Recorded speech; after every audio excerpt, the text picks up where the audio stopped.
Hey guys, Tarke here, and today we are joined by Chris Wilson for a very special Baeclast. We'll be covering everything 3.6. So, Chris, thank you very much for coming on. And other than having to put up with a slightly scuffed stream, I hope you're doing well. Also, before we get into it, I just want to quickly say this is the 2-year anniversary of Baeclast. So Bex very kindly gave us 30 loot boxes to give away, some of which we'll do during the stream, some later on YouTube. But sort of getting into it, what was everyone's kind of first reaction to the league? So Chris isn't on the spot right away. Raiz, what did you think about Synthesis off the bat? A lot of blue. I very much love the aesthetic, and I've been looking forward to a league such as this one for the longest time. Although the actual gameplay looks interesting too. It's not just about the blue, especially the crafting methods. That's probably the thing that I'm looking forward to the most. Crafting's been really fun lately in PoE. Personally, I think it was probably the crafting as well for me. Chris, has there been like a solid push? Oh no! And this is why we had a bit of a scuff start to Baeclast. That's actually internet perfect. has been cutting out. Yeah. I don't know where he was going with that question. I'm gonna guess he was gonna ask, Chris, has there been a push towards improving crafting methods and giving players more tools recently? We try very hard with each expansion to add new crafting stuff.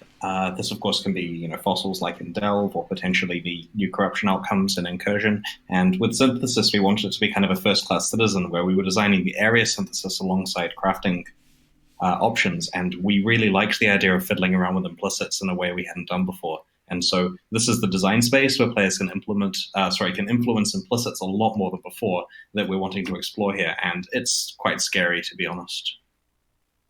Yeah, I can imagine. Some of them seem incredibly powerful from what we've seen. I should stress that the incredibly powerful ones are the rarest ones, right? Like we're showing off the interesting ones, but they're not dropping like candy. Okay. I thought that might be the case. It's a nice reassurance to hear that, though, directly. Nugi? Yeah? Since Tarke's cutting in and out, we didn't finish all of the what are you hyped for the next league, so what are you hyped for? What am I hyped for? I'm hyped for collecting all the puzzle pieces, putting them together and running them.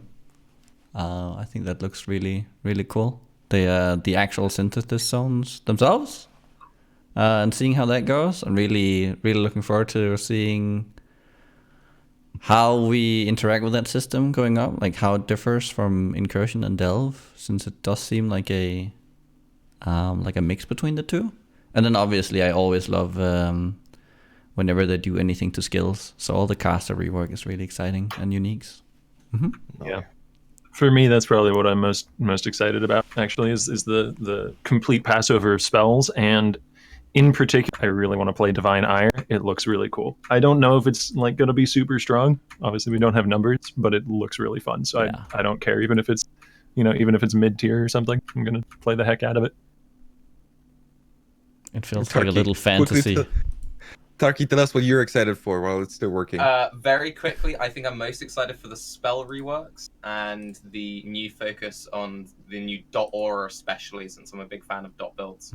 Chris, if you had to give us like the synthesis sales pitch and how it differs from previous leagues, like how would you do it? Well, it definitely differs from previous leagues in the way it plays, and the general experience you get here is that playing through the game, it's a little like Incursion. You find these sub-areas that you play. They're very bite-sized content. You finish them quite quickly. It's not easy necessarily to complete all of them. The difficulty of those areas is proportional to how many connections that piece has. So the 3 and 4 connection ones are quite challenging to do, but of course those pieces are more versatile. So anyway, as you're playing through the campaign and maps, you get your bite-sized synthesis content. And then it's up to you, like with Delve, to what extent you actually, how often you engage with the full memory map stuff, whether you piece the pieces together one at a time and do shorter runs, or whether you try to make some epic chain of them to go for something further away. And we've been having a lot of fun this weekend actually balancing the rate that reward memories spawn relative to the Nexus in terms of how far away they are, what kind of stuff is on them, and getting that to feel really good. And so I expect that we're going to see some interesting strategy between, making short paths to go for the easy ones and much longer paths to go for the hard ones. And it's worth noting that this is relatively new information, but the way we've changed how global mods work means that it really encourages you to build some quite complicated structures, because now when you get a global mod, it affects everything that's connected in one block.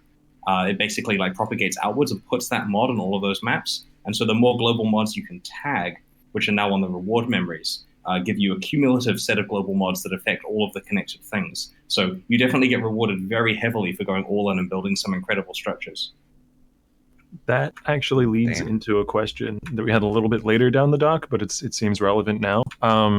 Is there going to be a limited inventory space for the number of like puzzle pieces, so to speak, we can collect?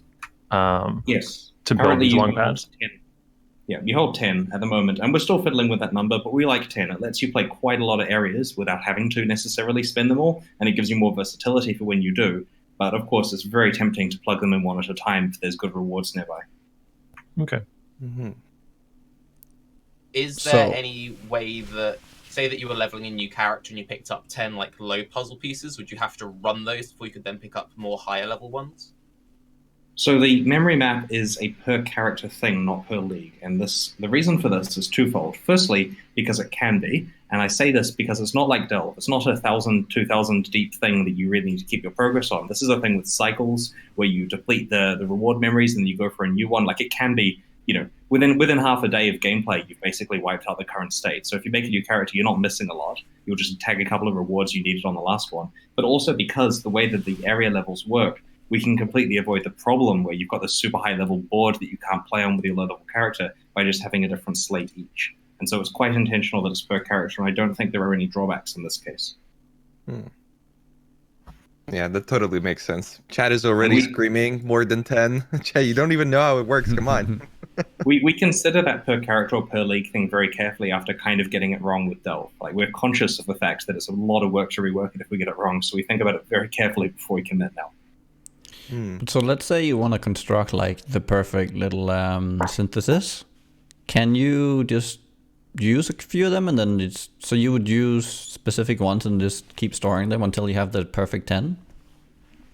You can if you want to. I mean, there's no harm in just wasting the ones you don't want in the wrong direction and playing those while you're setting up the perfect ones for the run, because they only deplete at the point that you enter the areas. That's when the counters tick down. So it's entirely possible to kind of leave them on the map to some extent. Now, I believe the current limit for number of pieces that can be placed simultaneously is 25, but that's one of the things we're tweaking this week as we actually get to sink a lot of play hours into iterating on it. So since your maximum inventory space is 10, but you said the maximum placed limit is 25, does that mean you can place them, not run them, and then collect more and continue to place? Is that how that works? So I'll be specific about how this works. Okay, so once one is placed, it will sit there happily forever, and it's got a number of charges on it, and they deplete at the point that you enter the area and click on the interactable object, which causes basically there's like a force field that drops, and that lets you, in case you enter the area by accident and don't want to deplete it, it's that force field thing that lets you choose whether you're actually opening it up to deplete a counter. Now, there's a planning mode. So the planning mode is a lot like what you guys have been asking for the passive tree, which lets you anywhere just place the pieces down like a ghost version of them so you can plan out what your connectivity is. And the way it works is if a piece is planned, then when you get to the appropriate bridge, it will automatically lock that piece in and extend the bridge straight away. So you put the plan in, and as you play, the plan will just get locked in piece by piece. But that's not technically removing them from your inventory. You still have to enter the areas at least once to lock it in. But most of the pieces you place have like 3 to 5 charges, and so you don't have to worry too much about running out of charges because the reward places you're trying to get to only have 1 charge. And so you do get a bit of leeway, failing areas and that kind of stuff. So it's the charge system that then allows for more placed pieces than inventory space. Certainly. So you can go and play you can plan your pieces, which hasn't removed them from the inventory, and then you can go and run these. Each time you enter one, it will lock it in place, and that takes them away from the inventory and onto the board. And they have a number of charges that can be used. And then you can, of course, accumulate more pieces. And in doing so, you could have 25 down at once, potentially, assuming that's the number we keep. I mean, it could be higher, it could be a little bit lower, depending on how it plays. Yeah. Specifics are probably going to be in flex. It sounds really cool. That allows you to make, like, absolutely massive chains.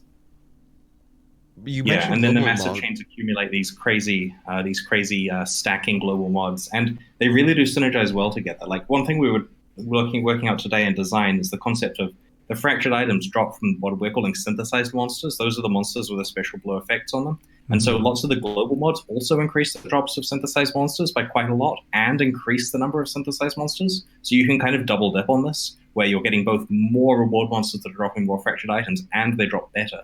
And so it's kind of an n squared thing with the global mods. And so if you build a big chain of, say, 20 areas, tag 2 global mods in there, then you get quite a lot of bonuses for those areas. And I'm guessing it's safe to say we'll get like one of these fragments per zone we run.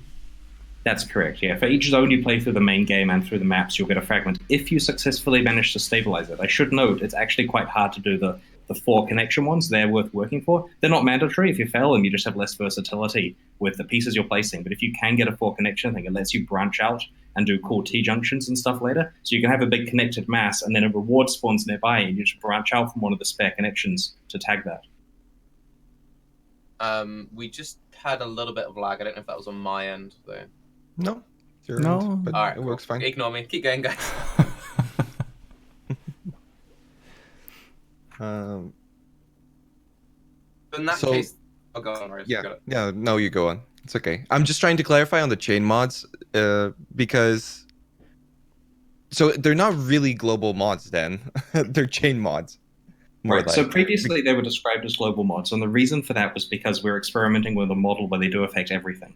The problem is, you really, like, in order for them to be really powerful and impactful, we don't want the player to have too many, and they were kind of being granted by everything.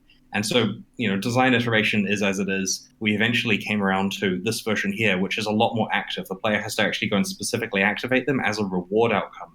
And so this makes it a lot more interactable. It makes them quite impactful. It lets us have them be really punchy and affect everything in the chain. We like it a lot more. So we're dropping the terminology global mod, and I don't know what we're calling it now, but it's got a cool effect on it at least. Okay.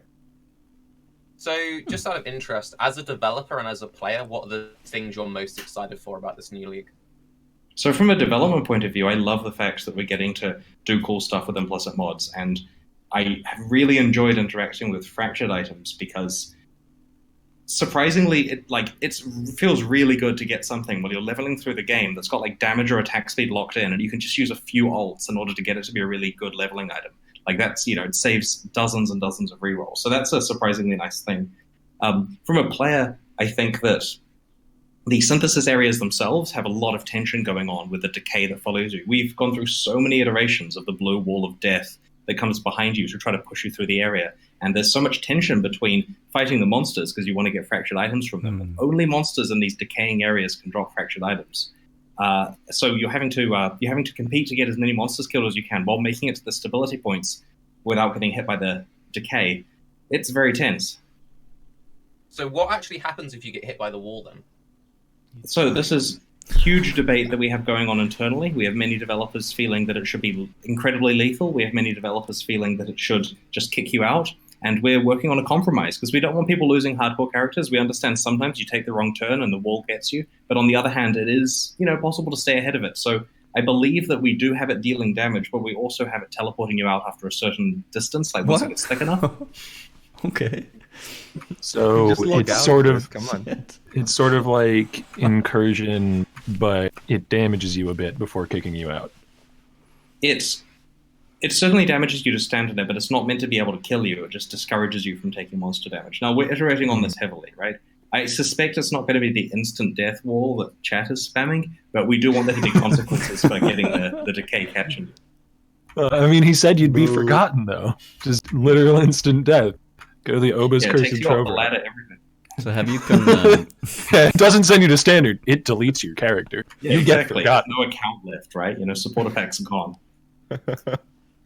So have you, as a hardcore player, have you balanced the time it takes to kick you out with the logout timer? I'm thankfully not personally working on balancing that. It's an unenviable task, but the team are doing a good job of setting that up.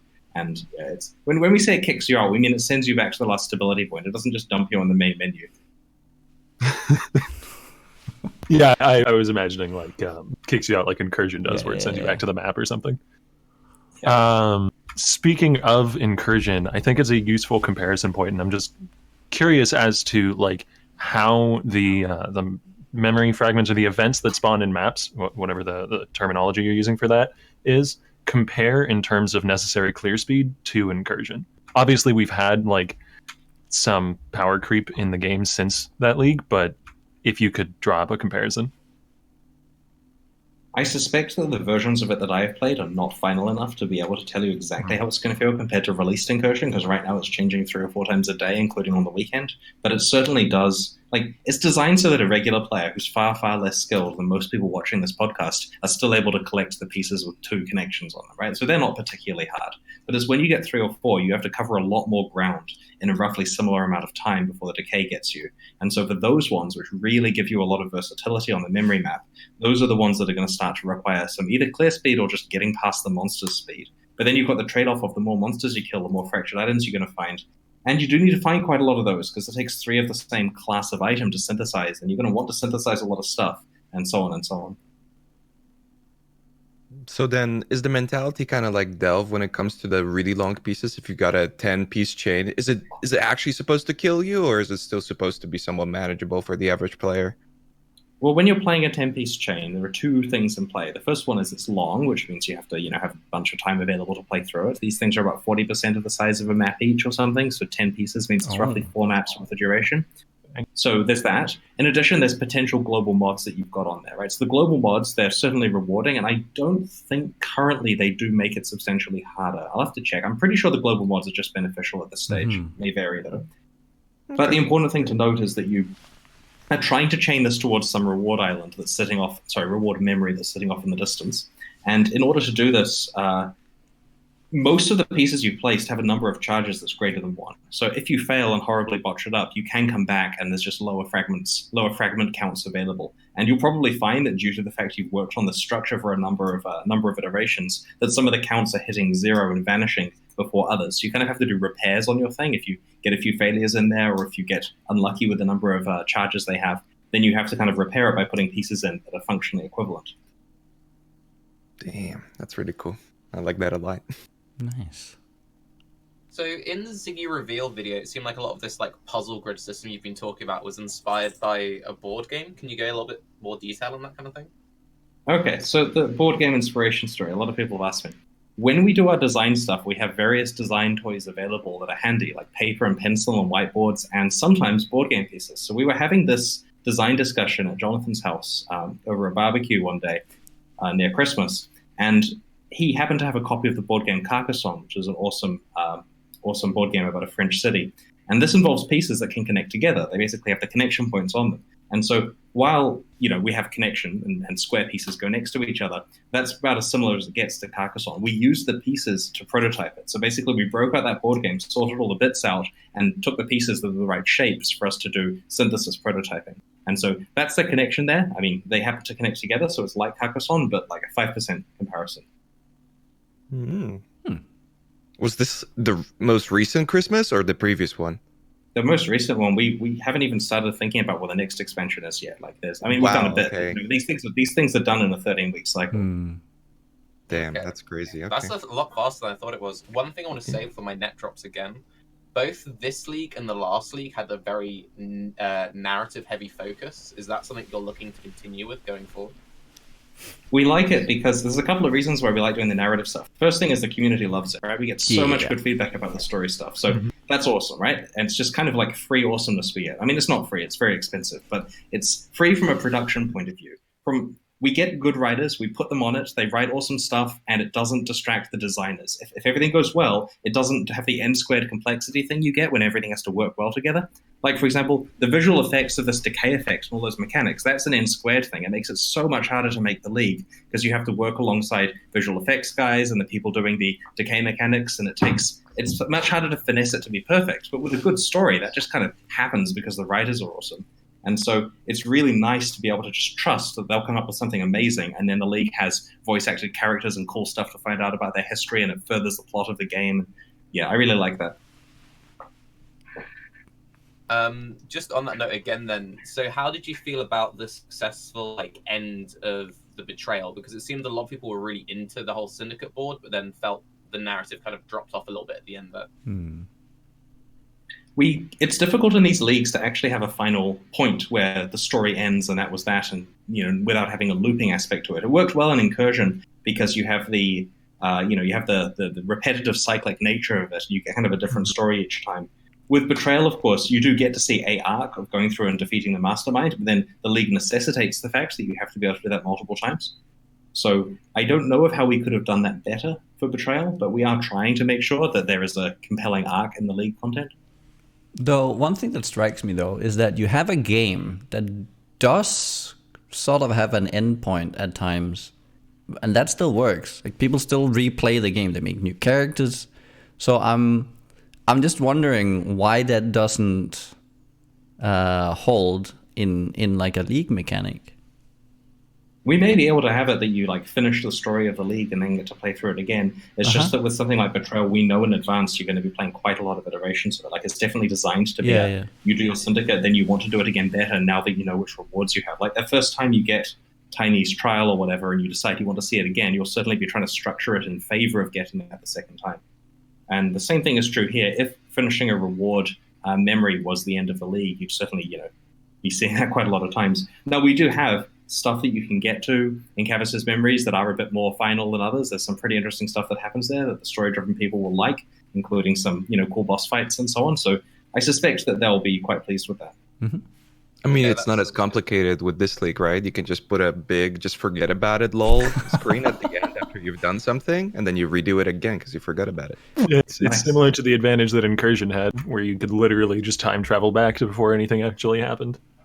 Yeah. There you go. And I like the idea of repeatable leagues, and I'm personally I personally believe that I think there's a lot of scope for simple leagues as well. Like we've been doing some very conceptually complicated leagues over the last few years, and I'm trying very hard to make sure that they're easy to explain to people. It's less daunting and that kind of stuff, while still making sure we have deep mechanics available. Like for example, I love the fact that most of you guys here latched onto the fact that there's cool crafting stuff going on here, because that's very hard for the new players to understand. We have to say story stuff for the new players, look at the synthesis mechanics, it's fun to play, and then hope that the community notices there's some nuts crafting stuff going on in the background. Because if we put that as the forefront of our marketing material, it just turns people off. Has there been any clarification on how blessed orbs work with all of this stuff when it comes to the implicits? We try very hard to make sure the Path of Exile mechanics do work together, so yes, I believe they will re-roll those implicits and let you change the values on them. Oh, nice. Okay. One thing on the mechanics and the synthesis, how do you determine the actual level of the zone? So when you're playing through the game, and let's say you're in a level 40 area and you get a fragment, that's going to be a level 40 fragment that's placed down. Now, of course, this means when you're playing through the game, they'll lag slightly behind you, but of course they're harder than normal, so it works out relatively well. And then in maps, of course, things flatten off quite a lot. You get the level of the map you're playing. So this means if you want high-level rewards and good uniques and so on, it's probably better to chain higher level areas together if you can do. Okay, so it's not like you'll have a +6 or whatever it was from Incursion to your current, to your zone that you would run. So you could run, I don't know, 70 maps and then 183, and you would end up with a complete 83 zone. So you'd have to run multiple high level maps to keep it rolling.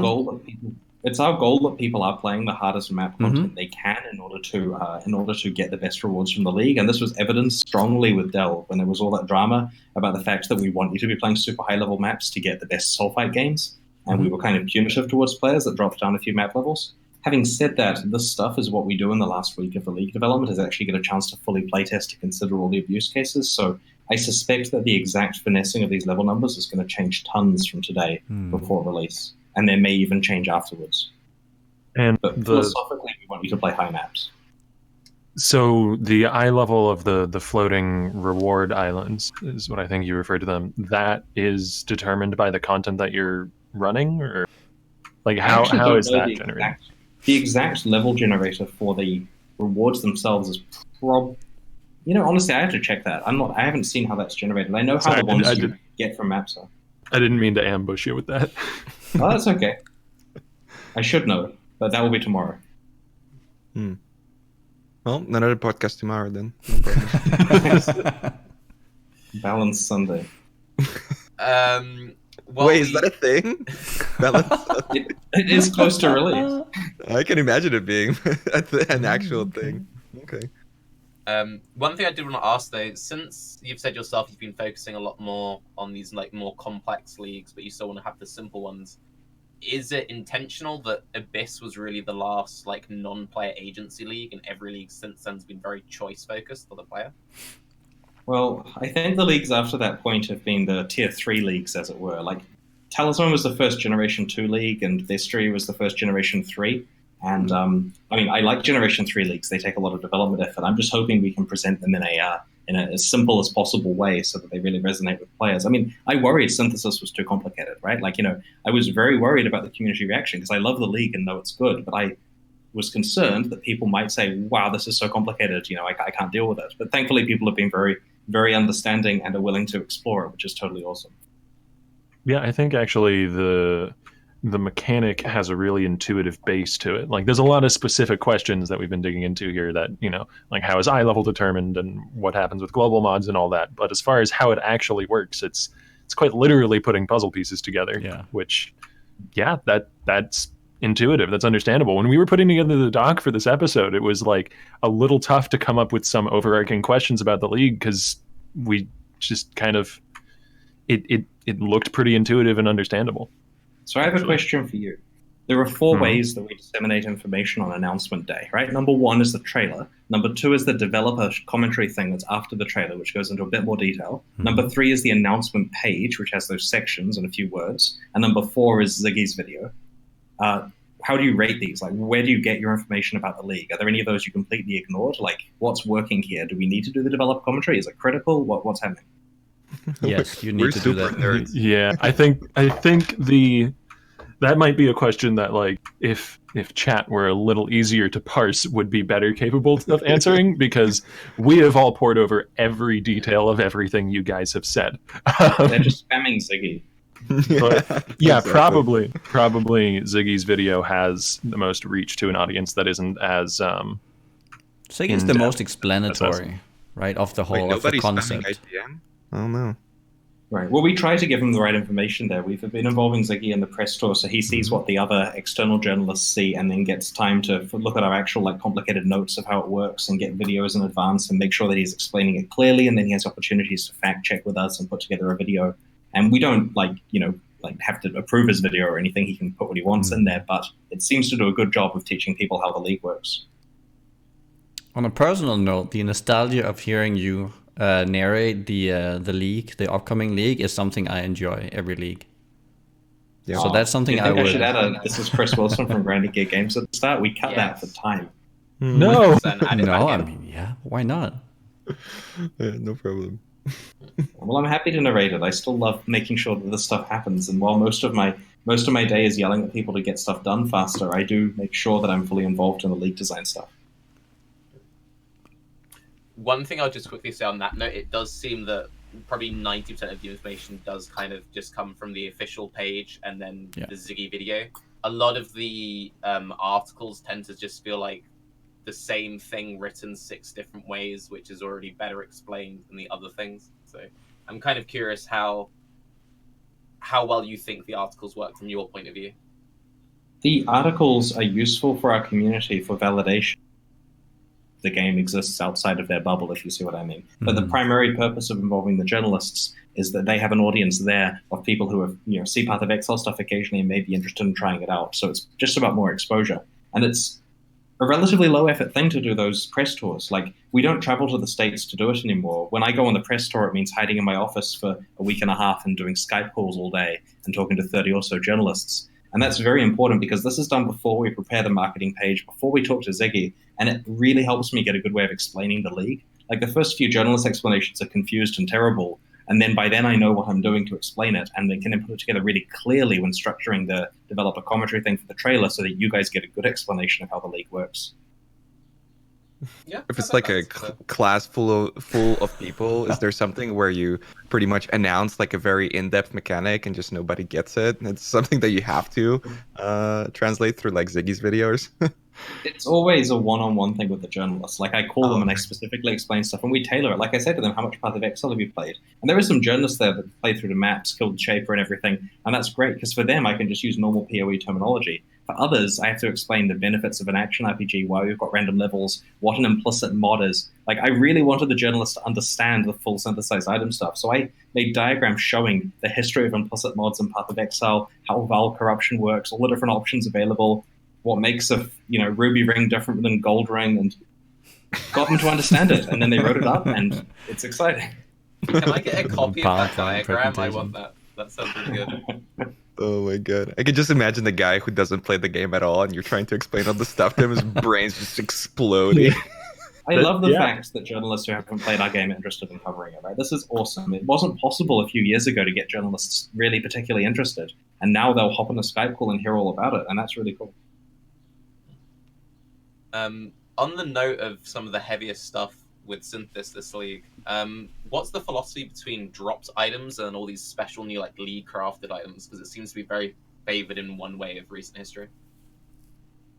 So, can you clarify the question there? What's the relationship between the...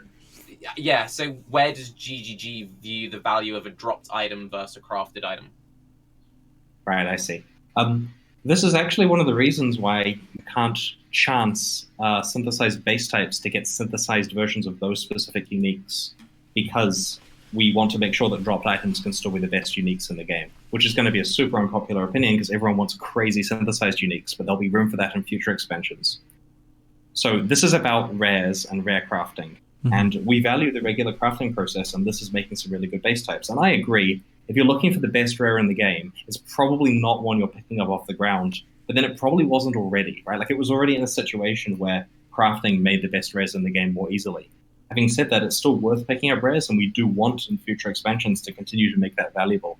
It's just that the pendulum has swung slightly towards rare crafting to make rares in this particular expansion. So there's a hope then to implement, I mean, obviously it's very ethereal off in the future, but there is a concern about this and a hope to maybe implement some means by which dropped rares might be a more legitimate source of powerful items. Oh, for sure, for sure. One of the things I dislike about current Path of Exile is that there's so many rares on the ground, or so many everything on the ground, and you just have to kind of wade through it, and you're getting so much good stuff from trade that there is no way that you're going to ever pick up a rare that's going to be better than what you get from trade. And I would very much like it if things were significantly harder to find. I think that would take it back to a much better experience for players, but it's not the kind of thing we can easily change, and we don't have an intention of changing this particularly quickly, right? Like 4.0 is on the horizon, we'll have a few changes in there, we're eking towards it in various other expansions, but we can't rip the band-aid off and go, oh, by the way, we cut drop rates by 70%, have fun with that, because then, you know, it's going to feel like a totally different game. So we want it to... Currently people play leagues and they get a lot of enjoyment out of them, and people stick around for whatever they want to out of the 3 months. But a lot of players are only playing for a few weeks out of those 3 months. And I would love it if there was just months and months of progress to do in each league. And that comes down to the item game. Trade makes it fast. Crafting makes it fast. They're both really fun. I don't want to reduce either, but I still want to make sure that that has more legs to it. Was the dropped items mentality something that you guys have had for a long time, or maybe this was a conclusion after Delve, having seen, pretty much nothing ever dropping good, but everybody just using fossils to craft all the best items? Part of this is that we want to keep the game interesting by putting new itemization mechanics in there, which often means new crafting methods. Like, we do want to keep pushing the boundaries for this. So there's this inevitable slight creep which occurs over time, and we'll just have to make sure we correct for it correctly. Okay. So in terms of items and increasing like their power over, like every time you introduce, say like a new implicit, a new crafting option, you also increase the power, even from like the early stage of the game. So in terms of, I'm kind of wondering when you're saying you want players to have more of a progression, but it feels to me every time you're increasing the power we get, even from an early stage, everything like progresses just a lot faster. So how do you... So a lot of these power increases in these expansions are relatively subtle for the average player. Like, for example, here, these crazy implicits that you're capable of getting. So that requires, A, working out how to get those implicits. This isn't obvious. B, getting the fractured items of the right type and the right levels and all the right various bits and pieces you have to work out in order to roll that implicit. And then getting the good implicit, blessed orbing it until it's high, on the right base type, which is tricky, and then crafting it using all the regular stuff. Turning a white item into a good rare is a bit of a process. So the power creep of those implicits isn't meaning that the average dude playing through the game is 10% more efficient. Ditto with like the double corruption outcomes in Incursion and so on. They weren't just handed out for free. You had to know exactly what you were doing, take a big risk on a unique or valuable rare. And so we try where possible to make sure that the item power creep is kind of theoretical power creep. It certainly affects the best items in the game, for sure, and a lot of good players are going to get a lot of good items from it. But we're trying hard to not just go, it's a new expansion, it's 25% more damage for everyone. So the goal then is to push the top end without too heavily influencing the bottom or middle end of it, so that people have more room to keep playing, but aren't going to burn out more quickly by more rapidly progressing through content. More options available for having aspirationally good items at the end game. We want it so that there are lots of cool possibilities that you can try out, and you'll make some awesome stuff in each league, and then ideally in the next league you'll make stuff that's awesome in a different direction. And then in Standard, you get to combine all of these together and make some pretty broken stuff. Is there content planned for Synthesis, or maybe plans, some, slightly less firm plans down the road to make more content that's going to challenge that sort of top end? Because currently it's really super deep delve, and compared to super deep delve, the rest of the game is made out of tissue paper.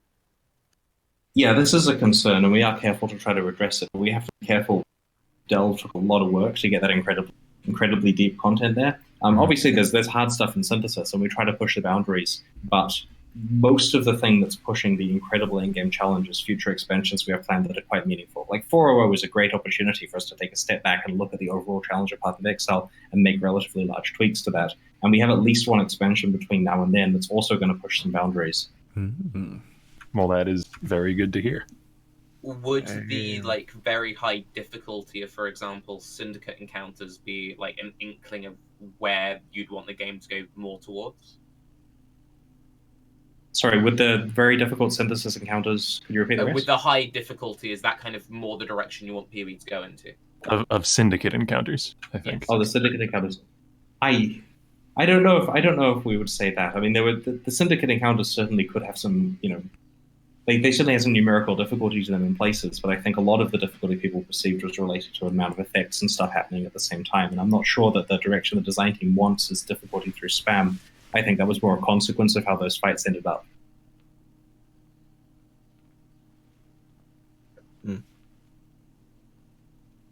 You put your hand up, Nugiyen. It looked like you were going to... No, that's for chat, just to calm everyone down. That's okay. I was just I was turning you up, Tarke. People are complaining that you're a little bit low. Oh, sorry. So I just put you up to max. Oh, thank you. So, before we move off Synthesis, do you guys have any more questions about it before we get into more general discussion? No, I think that about covers my curiosity for the moment. Okay. Big one that I got spammed constantly for weeks. The community has heard you're hoping to address Melian 3.7. Do 3.6 patch notes have any cursory changes to melee skills to hold people over until then? I honestly have not even looked at whether the 3.6 patch notes contain melee changes. I have the document. I can find out in 5 minutes by reading quickly, but I haven't looked yet. And I suspect that it's entirely possible that the guys will have made some small changes. Right? If they want to, they're welcome to. We haven't said don't change melee. It's just we've said in 3.7.0, make all the melee changes the community wants, and they've said yes, sir, and it's going to be awesome. So I don't know what's in the patch notes. I should have checked, but I kind of like not being able to answer that, to be honest.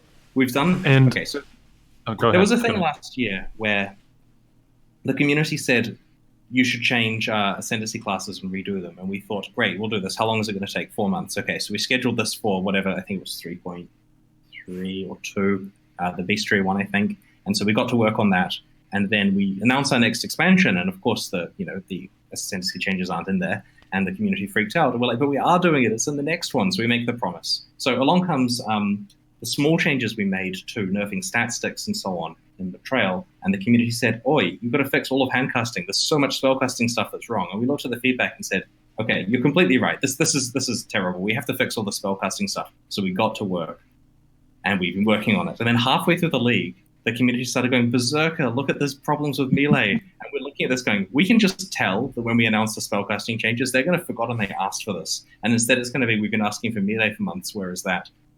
So we decided, do we change tack halfway through, throw away half the spellcasting stuff and just do quick knee-jerk reaction fixes to the berserker? Well, of course we wouldn't, right? So we doubled down on making the spellcasting stuff thorough and do a good job of it, and left most of the melee stuff to 3.7. But this means we're working on melee for 3.7, so don't expect any more, please. What I've been saying to my chat whenever this comes up is that the development cycle is a lot slower than the complaint cycle. And so GGG, you guys are always going to be working like a step behind what people are having problems with, because people will be playing on live, and so they'll be having problems that seem very obvious to them at the moment, but that's the sort of thing that, you know, needs some time to fix, and then that time happens, it gets fixed, and you got to work on the next thing that they're complaining about. Yes, that's correct. And the team do have a lot of balance stuff change. And there's a lot of stuff we try and then we back out of, right? There have been weird changes to the balance where we've looked at that and said, everyone is just going to be angry and there's no upside. And then we reverted it and you guys didn't hear a thing about it. Do you have any examples of that, maybe? That sounds very interesting. I'm not going to give any examples of that. There have been some weird experimental changes. And I love the fact that there are weird experimental changes. It's just that if it's bad, we'll get rid of it. Like, there's a story that I repeat so often that people are angry about how Marvel Heroes one day decided that the incredible clear speed meta they had needed to end, and so they put cooldowns on all of the attack spells, and now that's not a game anymore. And we're not going to repeat that mistake, right? We don't immediately, like, as much as we want to fix certain things, we can't just turn something off. Yeah. And because the game won't exist after that. And so we have to be very careful to work correctly in the right direction and make changes the community are going to understand and agree with and signal them correctly. And you know, there's things we've done in the past, like cast on crit changes, where it blindsided the community and they reacted very strongly to that. And we don't want that to happen again. We want it to be a dialogue where you guys kind of know what's coming and you agree with the manifestos we post and everyone agrees the game's going in the right direction. That's the goal with these changes. So I think the manifestos have been getting a lot better, and also please keep doing them, because it makes the context of these changes so much better from the community's point of view. One thing I'm wondering is there a reason why you complete? So in the past you had pretty much, I mean we're talking years ago. I think like pretty much every patch you could expect a decent amount of changes to most skills, right? That there would be numerical changes, there would be something that you could expect it for pretty much anyone. So I'm wondering, since the variety, like there's such a huge variety of players within PoE. There's the melee players, the spellcasters. There's the. I'm wondering why you hold something off for leagues at a time, and it doesn't really always feel like you have, what's it called? I don't know, like just small changes for like everyone, on a balanced note. Right? For instance, right now with the melee. So part of it is that we've kind of done all of the small changes that we were able to make in the past, right? Like I made Glacial Hammer do 6% more damage, and I've been mocked to this day about that, but that was deemed to be the small change that was necessary for that particular skill. And so we have a list of all the skills left in the game and what we want to change, and in each case it's like redo the skill to work like X. Basically, we've hit the limit where in order to actually fix it, we have to go and redo the skill. And that's why we started doing skill reworks. And the skill reworks were great, but they only focused on a few things, and so we've taken a step back, and we're doing spellcasting as one holistic set of changes, and we'll do the same for various melee things. I'd love the team to get more time to tweak other stuff as well, like merely saying, hey, traps might be weak, let's make them awesome. I mean, that may not be the case, but the concept of just like a small tweak that opens up tons of builds would be amazing in each patch if we can. But the team is limited. As the game gets more complicated, it requires so much more testing for the stuff. It interacts so differently with all the different uniques and other skills in the game that a lot of changes get made, and then we realize it was scary and terrible, and we have to turn them off. So with the last few leagues, how you've also had these like mini focuses, like you'll focus on more rework traps or rework self-cast, but we're also seeing now like this Holy and Chaos theme. Is that just an extension of that? By setting these themes, you can more easily focus on one thing to develop at a time? So the Holy and Chaos thing are the two archetypes we're doing here. And the concept behind archetypes is they are kind of builds that we're recommending to players if they're looking for something relatively good that's straightforward and has kind of a sign pointing at it. So the intention is the average Path of Exile returning player would come back to the game and go, I know I like Path of Exile, I know I want to play this content, but man, looking up all those build guides and trying to work out what the best build is, like I hear feedback that like they find a build that sounds awesome and then they work out it's not a league starter build and you need 18 exalts of gear to play it and that kind of stuff. It's quite hard. So the concept with our archetypes, which we actually started a few leagues ago, we just weren't advertising it as heavily, I guess, is that is that these are things where we say to new players, this is a completely capable build that uses new content and is enjoyable, and we've kind of vouched for it. It's not going to be the best build in the game, but it's fun and you can have a shot and it's on theme with the recent changes and it uses new skills. And I mean, like, for example, the Chinese realm has completely embraced this archetypes concept and they put a ton of marketing in their copy. Like, I don't know what they've got on the site at the moment, but in the past they've had it so you go there and it literally shows 3 cool pieces of art for the archetypes going, these are the 3 character types you get to play in this expansion, because they wanted to bring in a lot of new users evocatively off those things. Now, we haven't done the marketing in the same way to our community. We kind of just say, these are some new skills, work it out. But the archetypes are certainly there to kind of give an idea for a build to new players. It's something to latch on to, because it can be difficult as a newer player getting into the game to have that sort of thing. Very often the advice I'll give to a newer player who shows up is to just ignore like class selection as your character that you're choosing, and instead go look up a skill and look at videos and see what skill looks the most fun, and then choose your class as a result of that.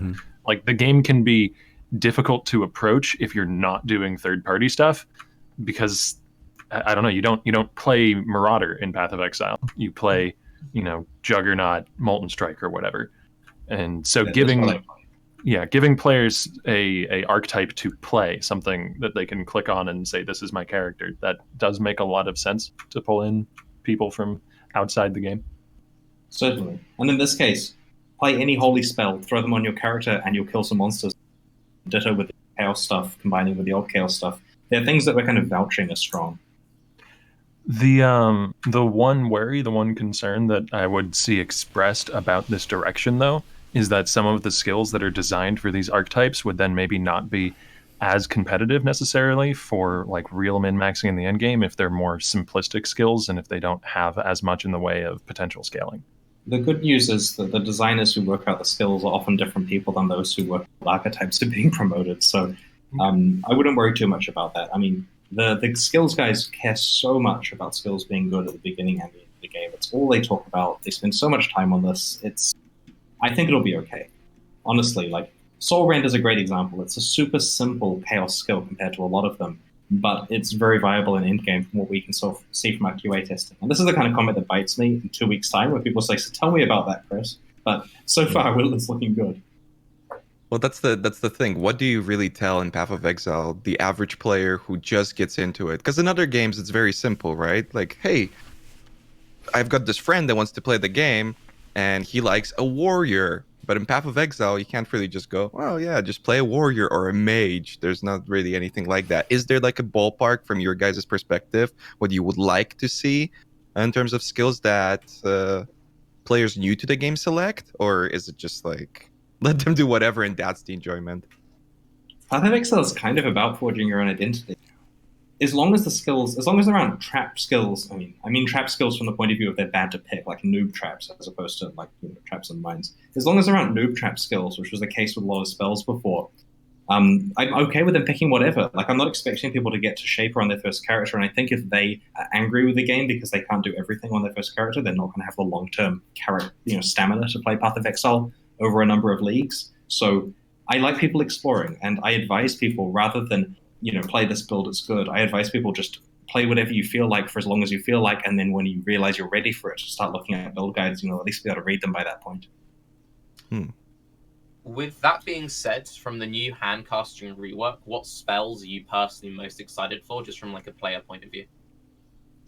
I am excited about the fact that there's no guide online that's going to tell me that blah, blah, blah is the right choice, and if I don't use that, I'm wrong. It means I can load the game client to see what spell attracts me on that day and hopefully have a good time with it.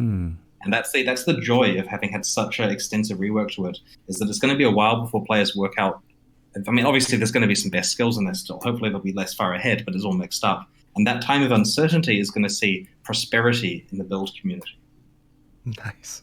You're primarily a melee player, right? Yourself? Traditionally online, yeah, but I try to make sure that I see a variety of characters in our internal test builds. Of course.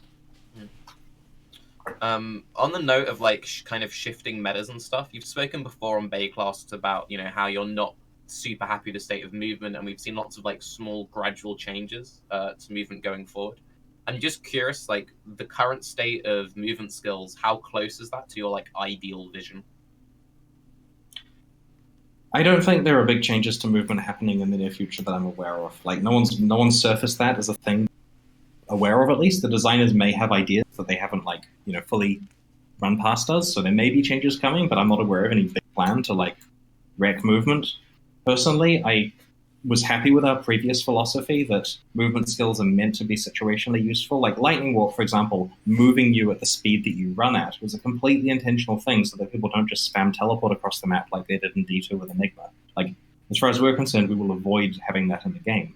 Now, since then, of course, players have been smart and they've worked out if you take Lightning Walk with less duration and various other things, you can actually use it as a travel skill. And so other skills have had to be improved over time to match that, and you see people leap slamming across the map. I don't think it's in a problem situation at the moment. I don't think that we're getting to the point where movement skills are dominating and wrecking the game like has happened in a few other games. But, we're keeping an eye on it. Probably the opposite, to be honest. Movement skills seemed really dominant in the past, and you did a really good job at kind of scaling them down by scaling everything up, and it's in a pretty decent spot, I think. I'm glad you feel that way. That's really good news. What I would be thinking is, do you have any plans on the horizon of new movement skills? There are always new skills coming out. Mm-hmm. And it's hard to know what's on the horizon to new skills because the team work on so many different prototypes, right? Right now, there's crazy skills being experimented on. Half of them will never make it through prototyping. It's impossible to really know what's going to be real and what's just, a failed experiment. But yeah, there's, of course, new movement skills in the pipeline. I just don't know when we'll see them. Might be a league, might be a year. Okay. You've kind of already answered it, but with movement, we had this very slow, gradual change of small changes of the last few patches. When do you think that slow, gradual changes are warranted over complete reworks like we've seen with handcasting? It kind of depends on the confidence that the complete rework's going to be better for it. Like with handcasting, we're not expecting players to grumble that their favorite skill has been slightly nerfed because I don't think there are particularly large nerfs going on there. I guess it's because they haven't seen the Balance Manifesto yet, which is a positive one, I should add. Everything's getting buffed. It's awesome. But we want to make sure with large revamps that basically the game is in a much better state and it's indisputable, and even if someone is getting nerfed, they'll understand why that's the case. Whereas with gradual stuff, we're being very careful. There's things where we want to turn them down to a certain level. We'll do it over a few patches because it's still going to be strong all the way down. Just real quick, Chris, which animal are you on the Google Doc? That's a good question. You're not the kangaroo, right? That would be the pressing questions of our time. I saw the kangaroo and I was like, that would be actually really messed up. Okay. Yeah, wait, so I'm not going to be a kangaroo. I think I am the kangaroo, but I don't want to. What? Is that personally offensive? Oh my goodness. There are no kangaroos in this country. Yeah, that's the point. The topic being brought up is part of the reason why it's offensive. Damn. Okay. Got it. Thank you for that beautiful insight, Raiz. Before we move into more general Path of Exile questions, is there anything on the terms of balance or animals that you guys still want to talk about? I have a question. So on the whole theme thing and the archetypes, how do you feel that PoE has the direction has moved to more creating certain packages for people rather than what the game started out being with? You have a skill and then you create something around it, right? The GMP fork, fireball, right? The whole create your own skill. It seems to me that the game or your design philosophy has more gone into creating packages for people that are easy to kind of digest. Well, there's a couple of things here. The first one is the game already has that we've had for years, right? There's hundreds of these gems already in place. Yeah. They're still all there and hopefully good. But the other thing is it's like why when you're buying Lego, you buy it in sets that make a specific thing rather than just buying a random bin of random pieces, right? Obviously you use your Lego pieces to make all sorts of cool models of your own design, but they often come in existing sets. And this is partly from a marketing point of view, right? If we can package something nicely, it's adding the same content to the game still, so the game is improved just as much, and more marketing helps the game spread. And we have to put effort into that because there's a constant attention attrition going on with games these days. You have to be interesting, you have to have good marketing, otherwise the game will gradually become less popular. And we've been doing a good job over the last few years, and part of that is the fact it's being packaged up more appropriately for new users. And PoE is gradually becoming a bit more mainstream as more people are there to help their friends. And this is good for everyone. It means the game makes more money and there's more, you see the size of the leagues we're releasing every 13 weeks now. That's possible because the game's become slightly more mainstream. And my main role is making sure it doesn't become too mainstream to the point where it loses its identity. So I will make sure that I promise you guys that it will retain its hardcoreness. You draw them in with the archetype, saying you can play this holy mage, and then you ambush them with a million support gems. Exactly. Nice. I do think, though, that PoE has gone in a direction where at least crafting and a lot of other systems have gotten a lot more complex. So I do think it's perfectly all right to have the skills not having to kind of like also have like the most amount of complexity in there, if that makes sense. Yeah, I understand. Well, the crafting is an entirely optional, right? You can load Path of Exile up and get all the way to max without doing any significant crafting, and that's enough that we own the person's soul, and then they can read the wiki. Yeah. It's a good point to move on, Tarke. Yeah. So going into more like general PoE stuff, I'm just curious, looking back and reflecting on Betrayal, since it had quite a mixed community reaction, like how do you feel about it, basically? I didn't see the mixed reaction. Maybe I was reading Reddit on the wrong days, but I thought people really liked it, to be honest. The league seemed to be well received, but I don't know how much of that was down to it also being bundled with the master changes and just the general overhaul to the base of the game. Because a lot of the complaints that I was seeing whenever I was seeing them were mostly directed at Syndicate itself, rather than pretty much any of the other changes outside of how Alpha operates, but that's a very specific thing. Yeah, I understand that like the encounters were rippy and there were various concerns with various bits and pieces. I don't think any more than we normally had in the league, right? Like, we have problems with our releases sometimes and we try to fix them over time, and some leagues are more complicated or have issues, and we try to polish those up before we put them in the core game. But we certainly read the feedback, and I think you'll find that Synthesis is, let's just say, good in different ways and bad in different previous leagues have been.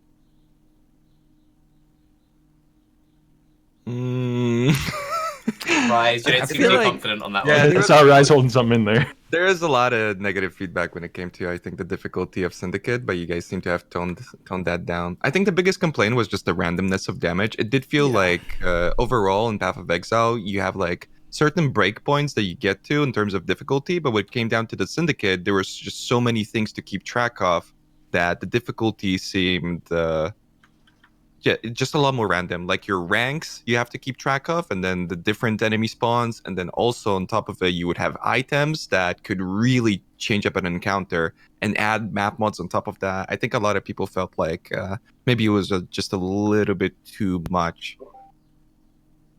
Yeah, I understand. Well, I mean, the team have seen that feedback, of course.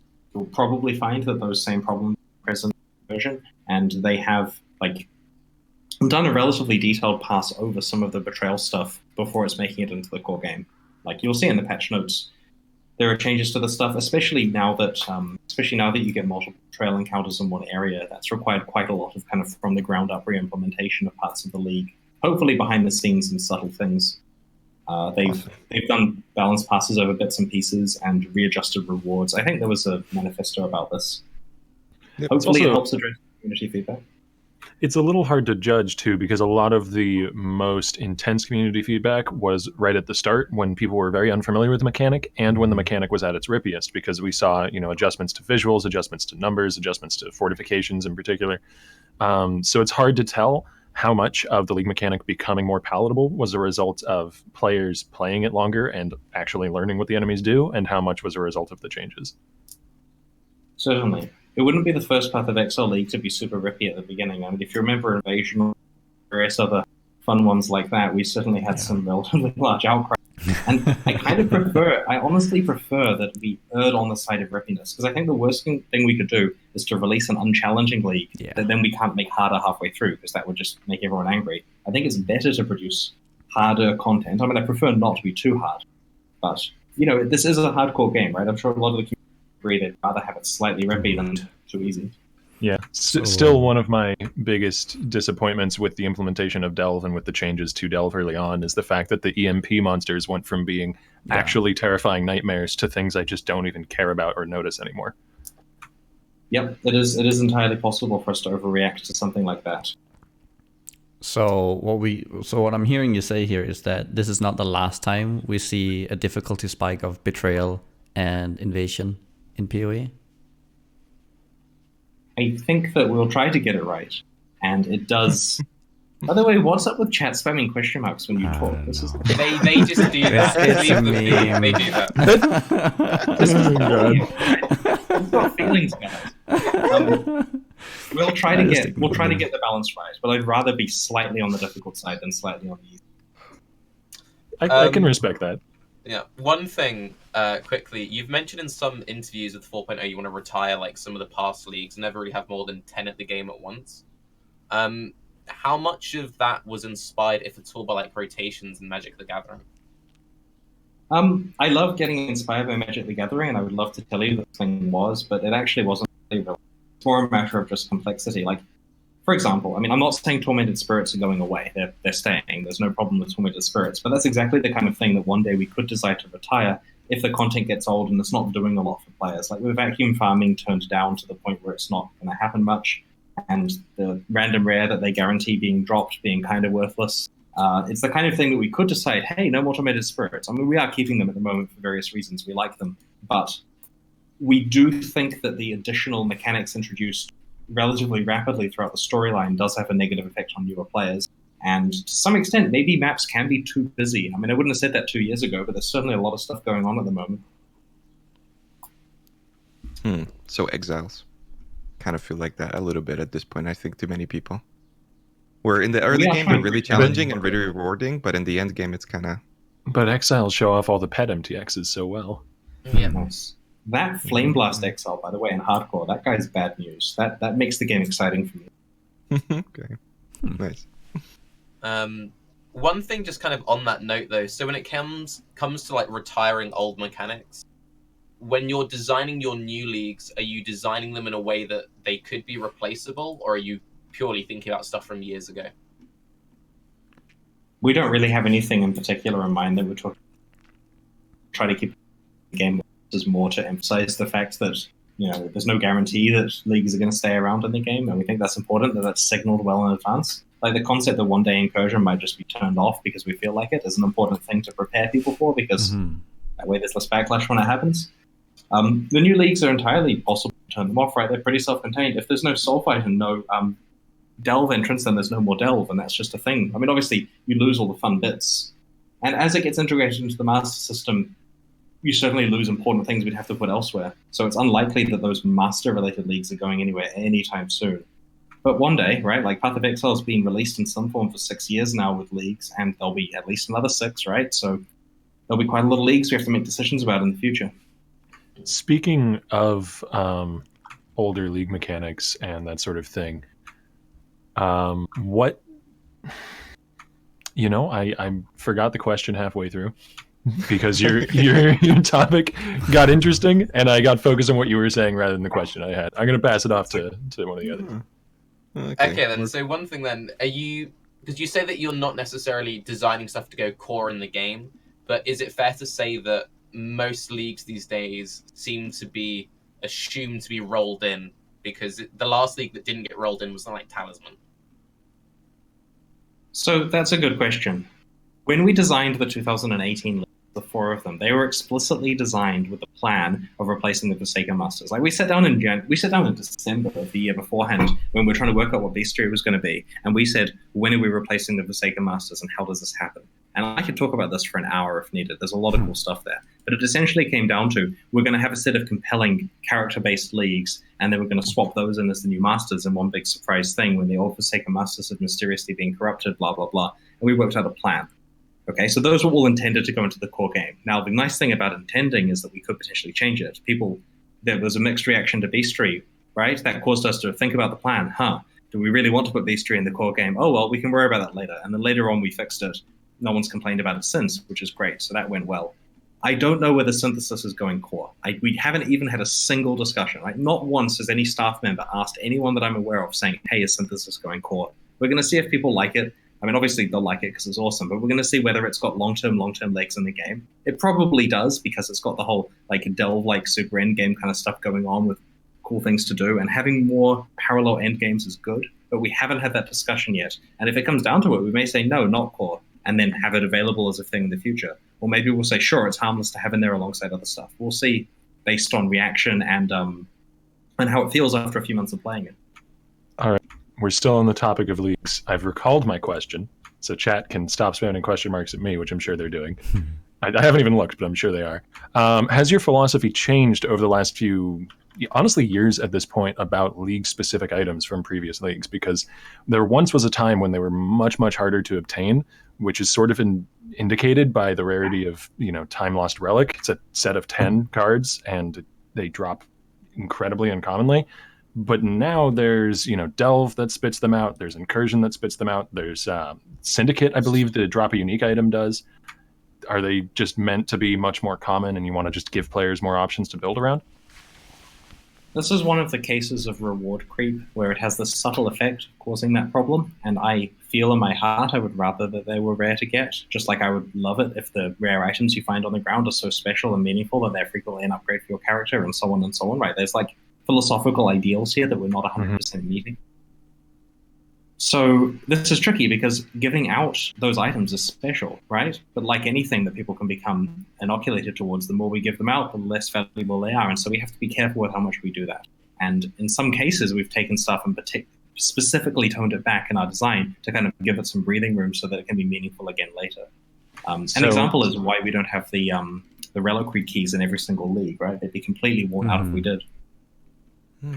So you would say that we've reached a point that is too heavy on league specifics, then you'd be interested in toning that back? Or is that just a personal opinion for you? I personally find stuff is too heavy way before reaction is done against it, right? I'm way on the hardcore side of opinions about Path of Exile, and I purposefully let the team make decisions. And see, the team members who play more than I do, that's the thing, right? I don't play enough Path of Exile to wake up one day and go, screw it, the monsters are going to do 4 times as much damage, we're playing hard mode now, guys, right? Like, instead, I let the team members who farm Uber Elder and play a lot and multiple level 100 characters per league, they can make these calls because they honestly know better than I do. So one day, maybe I'll make a director's cut version of the game that's got some insanity going on where it's hard to even get to maps, and 10% of chat will like that. But in the meantime, I will let more qualified people make decisions about the game that they know better than I do. I am able to help with league design and make sure that they're going in the right direction philosophically, but specifics about drop rates and what items are available and that kind of stuff, I really have good experts on the team to handle now. So with you tuning out more or having a goal at least in the future of removing some leagues, have you considered the implementation then as well when you going from league to league? Because right now what we have a 10%, right? Every time we get into a new league, you take 10% of the old one and just add it to it, which has been going on for quite a while. Have you ever considered, with maybe less clutter, having more of the same experience that you could then seek out rather than you just get 10% of it in a map? I see what you're saying. So to have the league in the game, if you play it, but you have to basically choose to. This is basically a Zana mod kind of thing. And we can do that, right? Like, we can slap Talisman on a Zana mod and you can get yourself some talismans if you want to. It's no problem. Maybe that's a good home for synthesis if we don't want to have memory fragments in every area. I suspect we'll see a bit more of that in the future. But for the time being, like, we are quite happy with Path of Exile being busy. Like, a lot of the designers like the fact that there's surprising, exciting stuff to do that combines in interesting ways in the various maps you play. There's the feels like standard thing hasn't been a complaint for a few months now while Betrayal's been out, and that's a good thing. Yeah, I mean, standard doesn't feel like standard anymore. Good. And that was our number one concern, by the way. Like, when Diablo 3 was on the horizon back in 2012 or so, we looked at the stuff they had going on in their Act 1 and in beta, and they had these random events and stuff. I mean, it was more towards the beginning of their game than towards the end. And we had nothing like that in Path of Exile. And so this worried us because our world didn't feel as alive back then in terms of random things you can encounter. And that's one of the reasons why the leagues tried hard to jam stuff in every area, because over time we could accumulate just a living world of cool things happening all over the place. And I now feel we've achieved that to an even larger degree so that new action RPGs will struggle to compete with Path of Exile's content. Because, I mean, all these action RPGs that are being made by other companies, they're going to be a 4-act experience with something like difficulty levels or adventure mode, I'm guessing. They're not going to have 10 acts and 18 leagues worth of content in there. And this is something we're trying to capitalize on as much as we can before eventually that becomes an actual market issue for us. So basically kind of like the World of Warcraft effect, where every new MMO just couldn't compete with like the 10 years of development, and you're kind of just completely dominating the space because of it, sort of thing. That's the plan. I mean, it's great to have a lot of content in the game. As long as it's got value, we like Path of Exile things to do. People focus on playing different types of things. People play the trading game. People play the racing game. People play the guild game. People, make unique item collections and try to get all the ones of various types. There are all of these things they can do, and if grinding Synthesis or grinding Delve is exciting to them as an alternate endgame, that's even better for them to have that experience available. We briefly touched a little bit on Delve earlier. I'm just curious if Delve has had many issues with like limiting future design space by just like how all-encompassing it is. I didn't see any significant issues with it. I mean, my main core problem with Delve, so rewarding, we have to do various things to limit the access to it, and that always upsets the community because due to the rewardingness, they want unlimited access, right? And our recent change, where there's essentially 80% more sulfite because you find 3 nodes in each area, is basically a capitulation to fine, have all the delve you want, is kind of the philosophy of let's just see what it's like then if you have a bunch of delving. And I don't know, I don't necessarily fully agree with that, but I was happy to support it when the team brought it up as a solution to people being angry about sulfite, and so we reserve our right to change it in the future, but we're about to enter a metagame of some significant rewards coming from delve content compared to before. I think it's more to do with the fact that it's not that people want to delve because delve is super rewarding. I think people just enjoy actual delve gameplay. Yeah. So you awesome. could probably make it more accessible, but nerf the rewards, and most people would be happy. Well, we'll certainly consider that, but we do like the... It's good to find stuff. Or you're cutting out. Sorry, you cut out there. That's a very important sentence. If you could repeat that again. Sorry, could you repeat that? You cut out. If you could repeat that again, sorry. So I was saying that we do like the fact that delve is very rewarding, and so it's we don't want to just neuter it completely and then say play all the delve you want. Hopefully we can find a middle ground. And Jonathan will be very pleased that you enjoyed the design of delve. He was very instrumental in that particular league, and is very glad that people are enjoying playing it for funness' sake, not just the rewards. So as an endgame player of delve, one thing that I've always had a bit of an issue with is the availability of it, because I don't, and this is, I'm probably in a minority here, and I accept that, but I do find myself not really enjoying it too much because there is a lack of availability. And if you want to push your character, which I thought was part of the design of delve, it is very time consuming to even get there to the point where you can challenge yourself. Due to the fact that it's difficult to find enough sulfite to push hard? Yes. So you're never really limited by character strength. It's more about sulfite gains that is limiting you. Like, there comes a point where, yes, it does. You do get enough, and it is difficulty, but it's very, very, very time consuming. And it's if you just want to sit down one day, you always have to go through these motions to even get the ball rolling. It's not just a place where you can go and kind of challenge your character. Go for the story. Right, so I'm going to tell you a story. Yeah. A very long time ago, Path of Exile had what was called the Maelstrom of Chaos. This was the precursor to maps. And the way it worked was we'd had various attempts at what the final difficulty level of Path of Exile was. Like, our first plan was, hey guys, we'll have a 4th difficulty level, and that difficulty level will be incredibly hard, but also very constant. So you can play anywhere in the game you want. It doesn't matter whether you like grinding the ledge or the Western Forest or the prison. You can just play anywhere, like adventure mode or something, and get good experience. So we did that, and people played just the ledge for obvious reasons. So we said, fine, we're going to make it so that it's tapered upwards so that people play the harder areas. That wasn't working either. So we said, okay, because of the fact that there is lack of tileset diversity, which causes people to get burnt out, we're going to make these 20 random areas with a whole bunch of tilesets, like maps basically, but they weren't items, called the Maelstrom of Chaos. And when you finished, I think it was like Act 2 was the highest act in the legitimate playthrough. Once you've finished Act 2, difficulty 4, you get to unlock a waypoint to the Maelstrom of Chaos. And there are 20 consecutive areas that get harder, and they got very hard, that have higher and higher rewards. It's like having 20 tiers of maps, basically, or 20 chunks of delve depth. And you could just basically run through to the point you wanted to play in and play at that difficulty. And we thought this was great because if you wanted to skip ahead to higher content, you could do so, but there was kind of some clear signaling you shouldn't. And so the top streamers got to the highest Maelstrom of Chaos areas and had difficulty with it because it was hard, but that was exciting and it was good for the stream. And our stats showed that the average players were pushing past all the monsters that they could be challenged by, getting to the hardest area where the best stuff drops, and then dying and hating it. And it was terrible. Retention was going down. People were quitting left, right, and center. It was bad. Like, people felt, I can see a streamer be good at this game, and I know I'm good at this game, though they weren't, and expect to play in the highest content. And so we had a big discussion that I vividly remember to this day, because it's probably the thing that made Path of Exile good, was the map system. And that involved us saying, what if there was a cost to open these maelstrom areas that escalated? And so we said, okay, so what if getting in the first area costs 1 alch and getting to the second one costs 2 and then 4, and it gets higher to the point where if you want to go and waste like 30 GCPs worth of content, worth of wealth getting into the highest maelstrom area only to fail, you'll quickly learn that's not the right thing. And the wealth you're getting from the items that drop kind of let you pay for access to the area. So we experimented and eventually decided this was just chewing through all the currency, and maybe we could do a cool thing with item mods. So we had this plan where you sacrifice like a rare item and it reads the mods off the item and they dictate what mods the monsters get. And it was all this stuff that you could do, a bit like Dark Shrine, a little bit like synthesization. And we experimented with this and eventually decided the best thing to do was to make them actual dedicated map items, because that way the mods could say what they did on the area, and we could have a really punitive pyramid of the highest maps are really hard to get. You have to play a bunch of lower level ones, and it's unlikely to get the high ones. And if you remember the map drop odds for the initial map system, it was really hard to sustain anything. Yeah.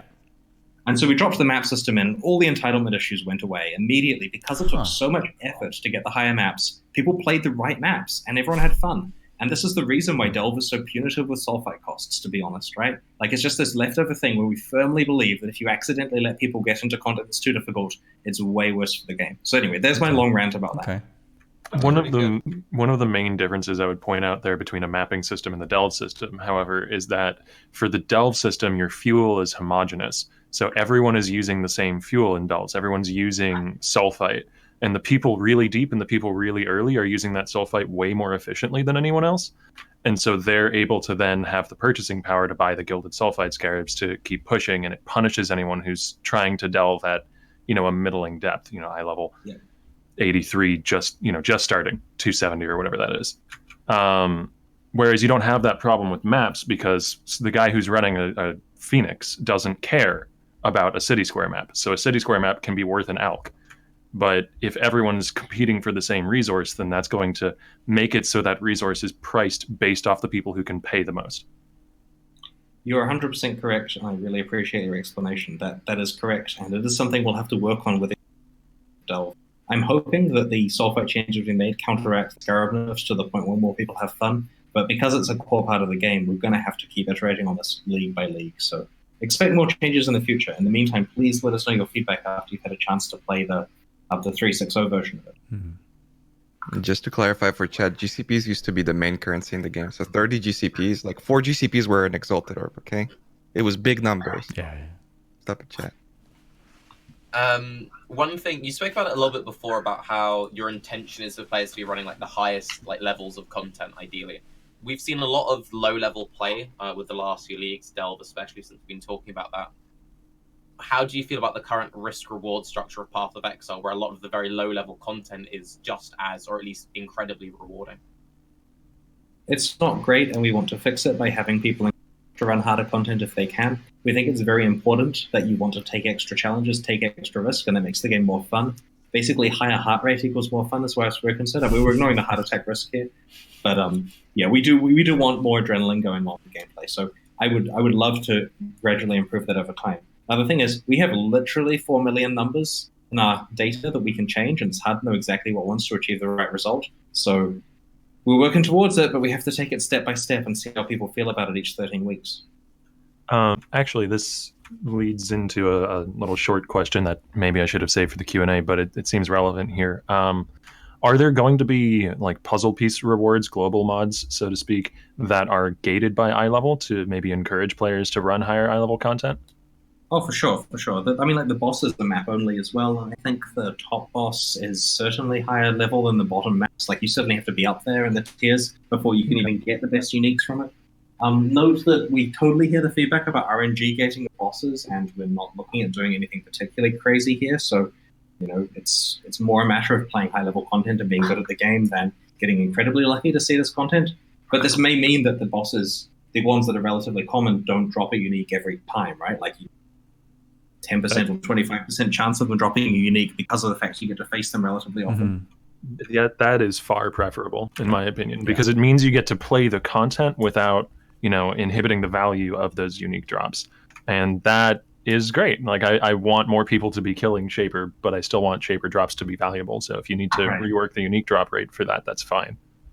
The reason why we end up with these bosses that feel RNG gated, by the way, is because the way the process works is we make our league, realize we can add some stuff to it that's pretty rare, and rare is cool because then people see it on stream occasionally and it's aspirational. And I love the idea of the game having random stuff that's a 1 in a million chance of occurring, right? That you just randomly find a mirror, that kind of stuff, right? So everything's good, and that content by itself is harmless to exist. Obviously, it's rewarding.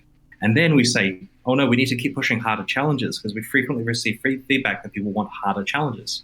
And so we think, oh, we'll just throw these very rare things on the challenges. And that's the mistake, I feel, is accidentally succumbing to making it now a mandatory thing, when if it was just incredibly rare and rewarding and not something that players feel they have to do to get 40 out of 40. So I suspect its presence on the challenges is what was causing the RNG getting concerned, more so than the actual punitive RNG that we've used in the past. On the kind of note of determining power level based on rarity, how do you feel about the fact that we've seen a lot of very powerful uniques recently? Instead of being nerfed, you've just made them inceptually rare. Where do you kind of draw the line between, should we nerf this item or just make it much rarer? That's a good question, and part of it comes down to what partly comes down to whether or you're cutting out. Real quick, you're cutting off real... I don't know if you moved the telephone further or if you need to change your Discord setting, but you're cutting off. Is it okay now? Yeah, that was clear. Okay, just bad internet or something.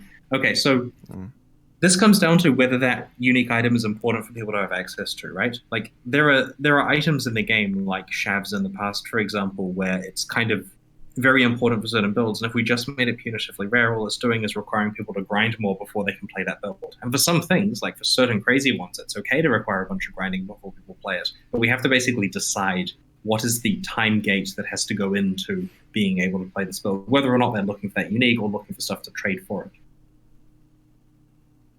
And to answer chat, no, I'm using my laptop rather than... Oh, but sorry. I was intending to use the phone before. Okay. The phone failed hard. All right. Yeah, I got your beta, chat. Feels good, man. Kind of on that note, though, so on a similar kind of tone, when you're designing uniques, we've seen a few almost set items through aspects, and a few of the new uniques that we've been seeing in the new league are they directly affect one skill in particular. How do you design a build enabling item without it feeling like a mandatory item? That's a really good question. We've experimented with soft item sets because it's very interesting to have synergies, but we're consciously aware of the fact that if they start to feel mandatory, you have a character decked out in uniques, and that would be game killing. It has to be that you actually want to find and craft rare items, because that makes your character different than other people, and it makes it harder to directly compare characters and all of that good stuff that's possibly too subtle. So in terms of build defining stuff, I like the idea that a build can be achieved in multiple ways, and players have to weigh up the various options. And so we'll probably be seeing more of that over time, right? Like we'd discussed, and maybe even done, I can't remember, there's 850 uniques, the concept of having a baby shavs in the past, where that particular problem the player's trying to solve can be done with another item, which has obvious drawbacks and the wealthy options to go for the shavs. And so this type of thing is completely acceptable to us, to have inferior build enabling items, which are just the one you use until you can afford the better one. I think a large part of what helps avoid that in Path of Exile as well, in particular, is the absolutely massive plethora of crafting options that included over the last few leagues, like Shaper and Elder bases, that being combined with fossils, and now with the new implicits that we're going to be getting with Synthesis, though those, I don't know if this has been answered previously, can those occur on Shaper Elder bases, those implicits? I haven't asked. I mean, I don't see why not, but let me check that with the team. Yeah. I feel this is one of the things where the answer is either obviously yes or obviously no, depending on... I think we clarified that now. Either way, the point I was driving at is all of those crafting options allow you to build items that are going to very often be more powerful than a unique in that slot. So it wards off the problem you were talking about earlier of just having a character decked out in all uniques and having that be boring. That's awesome. On the note of that quickly, I assumed that the whole point of synthesis items was they couldn't be Elder and Shaper, so they would compete with one another. And I thought that was like trying to have it say, do you want the good unique, do you want the good Elder rare, do you want the good Shaper rare, or do you want the good Synthesizer rare? And I thought that was kind of cool. If that is how it works, that you then have more very powerful items competing with one another. Well, I'll need to talk to the team, but discussing where these come from, the base type is chosen based on one of the base types you put in the window as a fractured item, right? So it can't just go select something else in the game. So can you get fractured Shaper and Elder items? Well, where do you get Shaper and Elder items? You get them from maps, right? And these are not maps. These are synthesized areas that are decaying that drop fractured items. So if we do, and my layman's analysis that any community member could do suggests that they're not possible. Having said that, I really should ask some people who know the answers to this. I'm pretty sure Mark said that it's not possible. Or maybe that was clarifying on the chancing items. So, despite being very similar to incursions in how they spawn, that means the memory fragments in maps aren't so similar in that they inherit the mods from that map. Like, are they considered to be a part of the map that they spawn in? And so if you're running a map with minus max, the event that you find is also going to have minus max? Well, it probably does inherit the mods, doesn't it? Look, I'll check into this to make sure, because that's bringing up some bad consequences of the of the Shaper and Elder bases being synthesizable, and I kind of agree this is worth checking, but I'll make sure this is fine. Like, what'll happen is I'll pull the team into my office, and they'll be like, yes, Chris, we dealt with this last week, we forgot to tell you. Nothing, there was no problem here. And then I made a big deal of nothing. One thing, and this is just kind of like a sort of funzo question, I asked the same thing to Jonathan. If you could change one thing in PoE, ignoring dev costs, ignoring money, what is that one thing for you? You mean ignoring community feedback, right? Ignoring everything. Yeah, just like... Just snap your fingers, it happens. No consequences. I can change one thing in Path of Exile, ignoring dev costs and money if I want to. That's my job. So it really is a matter of what the community think of stuff. I don't know. I mean, you've heard my opinions about stuff, right? Like, I love the game's hardcore aspects, but I don't think that necessarily belongs in the core game. That's why I pushed for private leagues, and we've got some more awesome things that make private leagues hard. Like that private league mod, by the way, that says you can't find rare and magic items, you have to craft them, everything drops Y to unique. That was a Chris special. Oh, that's a good one. That was me specifically saying, add this one, trust me, it'll be fun, right? We've got a durability-like system in the works, kinda, that's hopefully coming for private leagues. I'm super excited about that. And this is stuff that, like, 99% of players are never going to bother to play with. And it even costs money to turn on these league mods on the private league, so they're probably not even going to bother because of that. But it makes me excited to have the hard options available in Path of Exile for people who really want a challenge, because there's a lot of people who want a harder game here. So do you have like a do you have like a plan for like how many mods you want to introduce to the whole Pirate League? Not per se. I mean, I'd love to have as many as possible. It's just that development time, right? Like, the 13-week schedule we're on is pretty crazy, and it's very hard to make the time to do things that are ancillary. Like, we have this custom race system that's like private leagues, where people have the ad hoc races they want to start, and they, all this cool stuff we're planning to do, and it's just hard to actually find the time to get it done, because we have to deliver these 4 releases per year. We have to make sure 4.0 is in a good state to show people at ExileCon. There's been no questions about ExileCon yet. We can talk about that. Anyway, there's a lot of stuff to do this year. Okay, so Chris, now Bex hinted it, but just to confirm it, you're flying us all out for a live Baeclast, correct? Nice. We will be looking at potentially getting some streamers and journalists out to the convention at our expense, right? But this is tricky because there's going to be some line redraw somewhere, and some people are going to be upset because they think they're important enough to come, and for some reason they're not invited. So I apologize in advance if you're left off the list. Yeah, that's not an enviable list to drop. That's for sure. I'm not going to draft it myself. I'm going to make Bex do it, and she's going to have final call. So yeah, I'm clearing my conscience here, and Bex will do a great job. But I'm sorry for whoever's left off this list. It's going to be unfortunate. You should be sorry for Bex after this comment. Oof. Yeah. Oh no, she's actually going to cancel Chris's ticket to give it to someone. Yes, exactly. I'm gonna pay for that comment, I'm sure. But in all seriousness, we'll pick whoever we can, and there's various factors in play. There are streamers and so on who, like Mathil and Ziggy, who are in Australia, where it's 10 times cheaper to get them out than it is to fly someone from Europe, and so on and so on. And we don't know how much budget is available yet. It depends how ticket sales go and so on. But yeah, we'll certainly be trying to get a lot of coverage in person, and that's one of the draws for having ExileCon is so the fans not only get to meet the developers, but get a chance to see some of their favorite streamers and so on from across the room. On the topic of ExileCon, aside from information on 4.0.0, what else should people be excited for going into ExileCon? We don't only have information on 4.0. We've got information on 9.0, which is a pretty. Like, I know a lot more about 3.0 than I do about 3.7. We got you cutting in and out at the most important moment there. Oh no. So can you hear me okay now? Yeah, it's clear. Okay, so 3.9 is the December expansion for this year. It's nowhere near as large as 4.0. It's more like Betrayal or something. And so we know a lot more about the kind of things we want to do in that than we do about 3.7.0 and 3.8.0. So that's another big announcement there, right? Like, we're going to announce 3.9.0, we're going to announce 4.0, let you have a chance to play both of these. And also, there's going to be like 10 talks from developers. There's tons of cool stuff you'll be able to do. We've got some neat surprises lined up. We'll be putting a page up either this week or next where you can buy tickets. We'll have the date and the location and all the things you need to book things, so it should be fine. We've also got some cool VIP options for exclusive dinners with developers and that kind of stuff. I think Jonathan's personally cooking food for some people. It's wonderful. What? That's nuts. Just to confirm, chat, Jonathan time is best time, so that's pretty impressive. Jonathan's very good at cooking, by the way. Like, Ooh. I'm not kidding here. This is something he cares deeply about being good at. I have heard in the past that food is a hot topic at Grinding Gear games. It's hot when it's barbecue, for sure.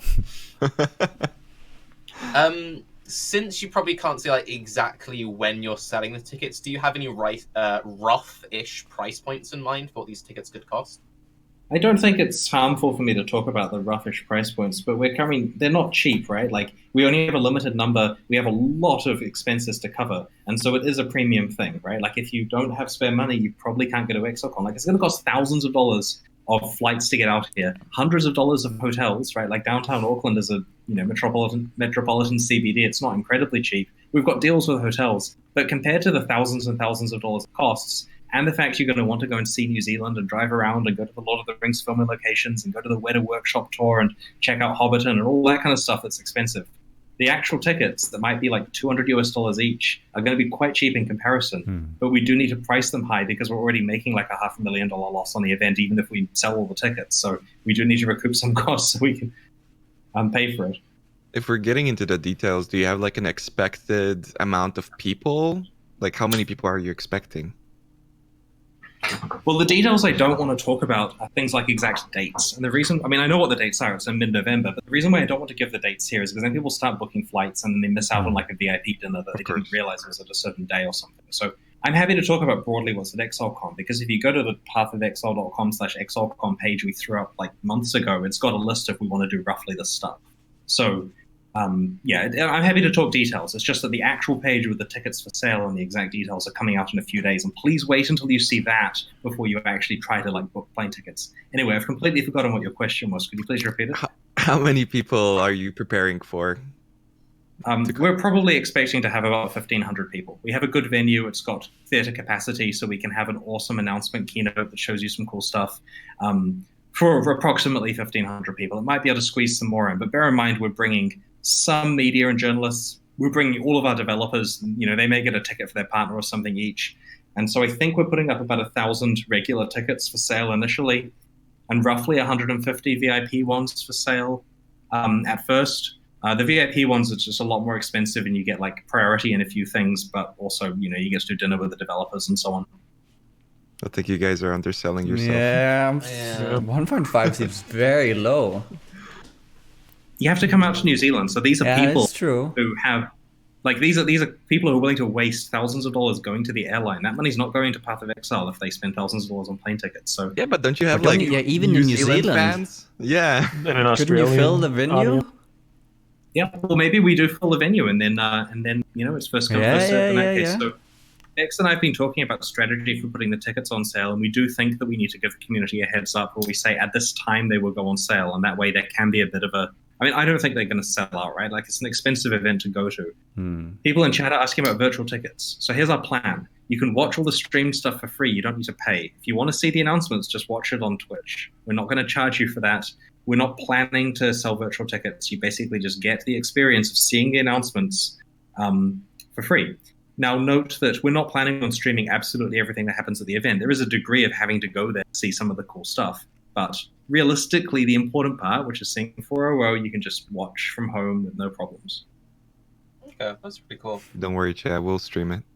Yeah, the I other reckon ones. about Our to goal say. is for people to see it, right? Like, this is a big marketing event for these expansions. The intention is as many people watch it as possible. And I'm pretty sure BlizzCon did stream for free their main announcement. It was just the other content they charged people. Yeah.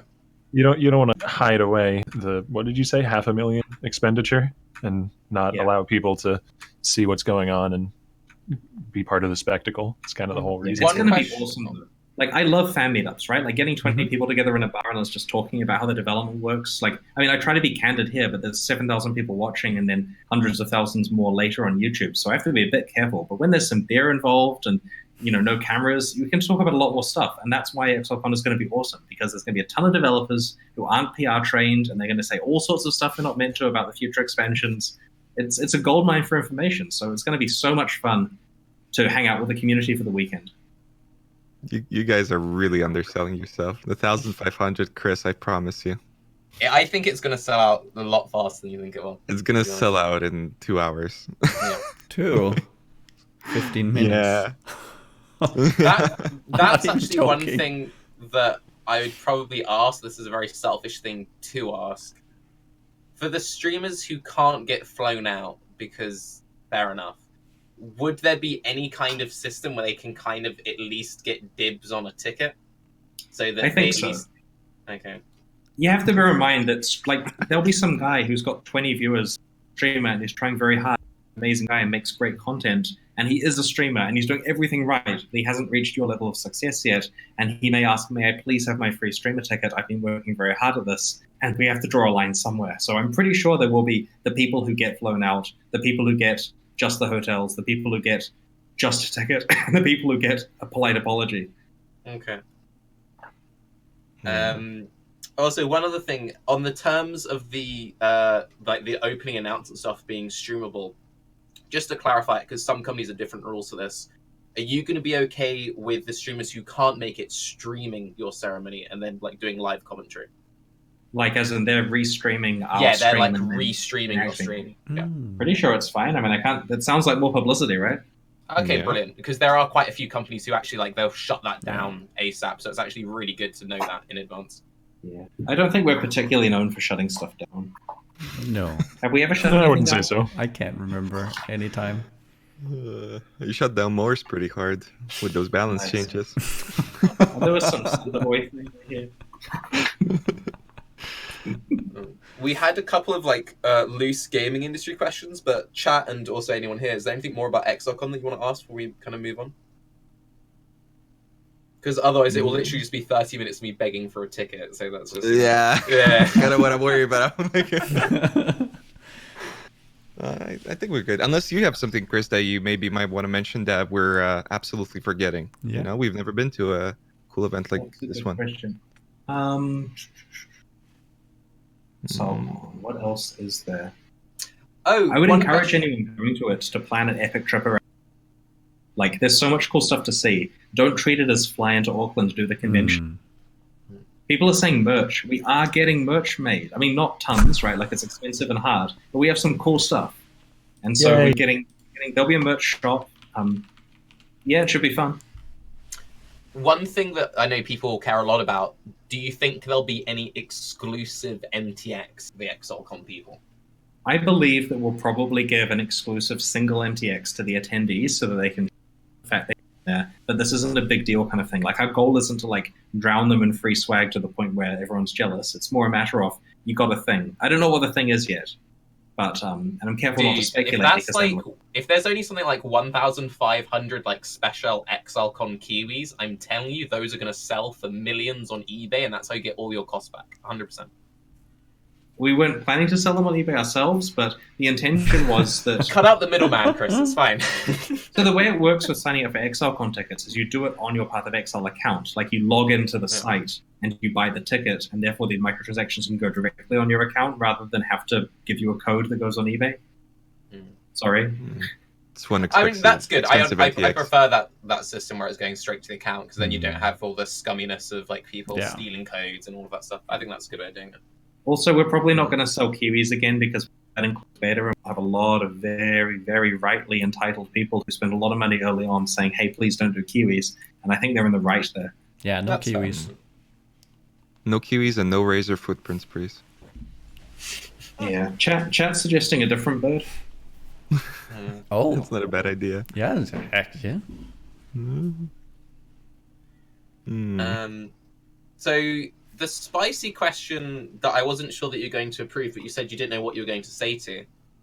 What are your thoughts on the recent mass layoffs in the industry, specifically in areas of community management or growth, as someone at the head of the studio? I don't think GGG will ever get into a position where these layoffs, I don't really understand why come mass layoffs as opposed to just, if they don't like working with someone, they gradually phase them out, or whatever people do in companies. I don't know. We don't really lose staff. So I'm not sure how that works, but I have seen that other companies have laid off half their staff, and I imagine if they get into their game, they might need, like, Path of Exile is doing well, right? Like, this year especially, we saw massive increases in player numbers, and, the future's looking really good. But this is also kind of up to the community, right? Keep recommending the game to your friends. Keep playing it. It's okay to not necessarily play for the entire duration of the league. Just come back every single league. We're going to be releasing cool stuff. If we ever release a league you don't like, just come back for the next one. I mean, you're all here after you didn't like Bestiary, right? So that's a good sign. But What? I don't see loved any it. reason where Path of Exile is going For anywhere the in the future. record, we liked it. I liked it as well. I think there was just a bit of, like, internet loves to hate stuff. Plus the nets are a bit clumsy when you nuke the whole screen at once. So, with regard to mass layoffs, I don't know. I mean, GGG is not exactly like, waiting to announce its own set of things like that. So, no particular problem. I am disappointed that some of my favorite developers have had to, like, shed quite a lot of their staff. That sucks, especially for those people. If they would like jobs, they should email us. Yep. Actually, is that a necessity to be in New Zealand, or do you have people outside also? You have to work on our office. I think the only people who don't work on our office are some local translators. But no, the developers do have to work in the office. We can get people work visas from other countries if they're good. The requirement is that in order to get a work visa for New Zealand, we have to demonstrate that we couldn't find a New Zealander who is equivalent. So if you're like some hotshot graphics programmer and we need you for optimization, we'd look in New Zealand, not find anyone, and then get the work visa. But if it's something like customer support, realistically, we can find New Zealanders who can do customer support pretty easily. So no work visas there.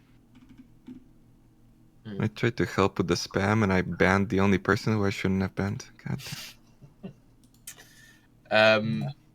So we had a few questions kind of put to the side for Q&A, just kind of spring through them. So if you haven't got an answer, it just say yes or no, it's fine. Sure. Has there been any thoughts or discussions about the update on larger action bars? What do you mean by larger action bars? You mean the number of skills that you can more fit in? skill slots, Yeah, basically. like hitting, I don't know, Alt or Shift or something to switch to a second bar, or just having a longer one. We had a plan of using Control or something like that to do that. It never got off the ground, but could still. It's just one of those things that we'd like to do. We just need to find a programmer who's not making a league to do it. So yeah, the idea is not dead, it's just sleeping. Because you're doing a really fantastic job with the introduction of new abilities and vol skills and all this sort of stuff. It's been really working out, especially the combo. I feel like for the first time ever in Path of Exile, you can actually combine abilities and it feels good. But unfortunately, frequently a lot of players run into the summoner problem of the past, which is, I would love to use this skill and vary up my gameplay and all this, but we just don't have enough skill bars. And it's becoming pretty pressing, honestly, at this point. I'll give you a reason why this isn't done. So we actually store the binding of what skill you have, like what key you've got something bound to, in the item itself. Because if you take that gem off and you put it in your stash or something, and then you put it back on later, it remembers where it was in terms of binding. And this is lost on trade, but this stuff means that when we add additional bars, for extra slots, basically, we have to put a bunch of effort into making sure that that's handled in terms of the items being able to store that. So there's just this subtlety like that. And when you're dealing with, I don't know, like 5 or 10 billion items in the database, you just need to be pretty careful that you don't make it slow, for example. And so there's quite a bit of annoyance to get this feature to work, but it would be really good. Really good. Yeah, that seems like something that someone thought was a great idea 6 years ago, and is now kind of a slightly big problem.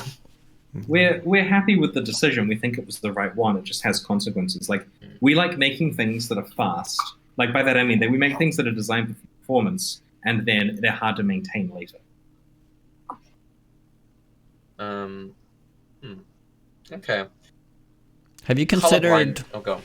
Have you considered? With the mines, you have detonate mine because it's more of an integral. It's an integral thing to use whenever you use a mine. You have to detonate it, so it doesn't take a keybind.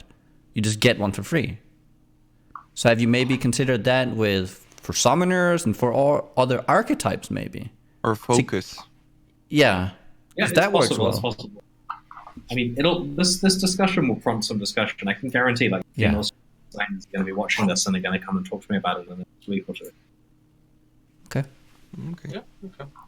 I also had a lot of requests for updates on colorblind mode. I know that you said before on another podcast that you were talking about it, but has there been anything on that? There's no new news on that. One of the things we've discovered with colorblindness, especially with Betrayal, is that to some extent, just changing the intensity of the reds and greens we use can help them be distinguishable. And so we have some colorblind staff members who helped us with Betrayal to make sure that the red and green and yellow lines between the different Syndicate members were distinguishable due to the intensity of them used, but they still use like bad colors, as it were. So there's stuff we're learning about this all the time, but no significant news for you. Okay. Also, kind of on that note of just things we've been asking a lot about, has there been any updates on fossil stacking? So this is a fun one. A lot of people want a fossil stash tab, and it would be great to sell them that, but I kind of feel the need of it goes away once we add stacking. So our plan is we add stacking, and then we see if they still want to pay for a fossil stash tab, and in that case, maybe we could make one. I mean, it's pretty easy to make stash tabs. The fossil stacking is still on our list of things we want to do. It's just not done yet because it's a pain to do. And it takes, again, someone who's not working on the league. So we'd kind of have to commit to making it a 370 feature, which we haven't committed to because we don't quite know the scope of 370. Okay. But there definitely won't be anything in place for the patch coming up then? Nothing in 360 for that one, sorry. Okay. Has the hiring restrictions that you talked about earlier, having to find someone or having to prove that there's not someone capable and up to the task in New Zealand before being able to look outside, made it difficult to approach some of these issues that aren't, league specific, and so need a developer that isn't devoted to the league content to fix? Not really. We can still hire developers. It's just that, like, Path of Exile is very complicated, and while we try very hard to find Path of Exile players to be developers, like the chat is mentioning, OpenAL is a great example. Approaches us with 1,000 hours of PoE playtime and as an developer. It's very important to throw them on making content as quickly as possible. And so we constantly need more content developers, right? Like, we're not going to be able to finish 4 at the same time as our other 4 expansions this year unless we can get more hands on actually making game content. And that's why these superfluous features like fossil stacking are easy to say, oh, it doesn't really matter, let's do it later. Even though I understand every time you open your stash, you're wanting that to have been done.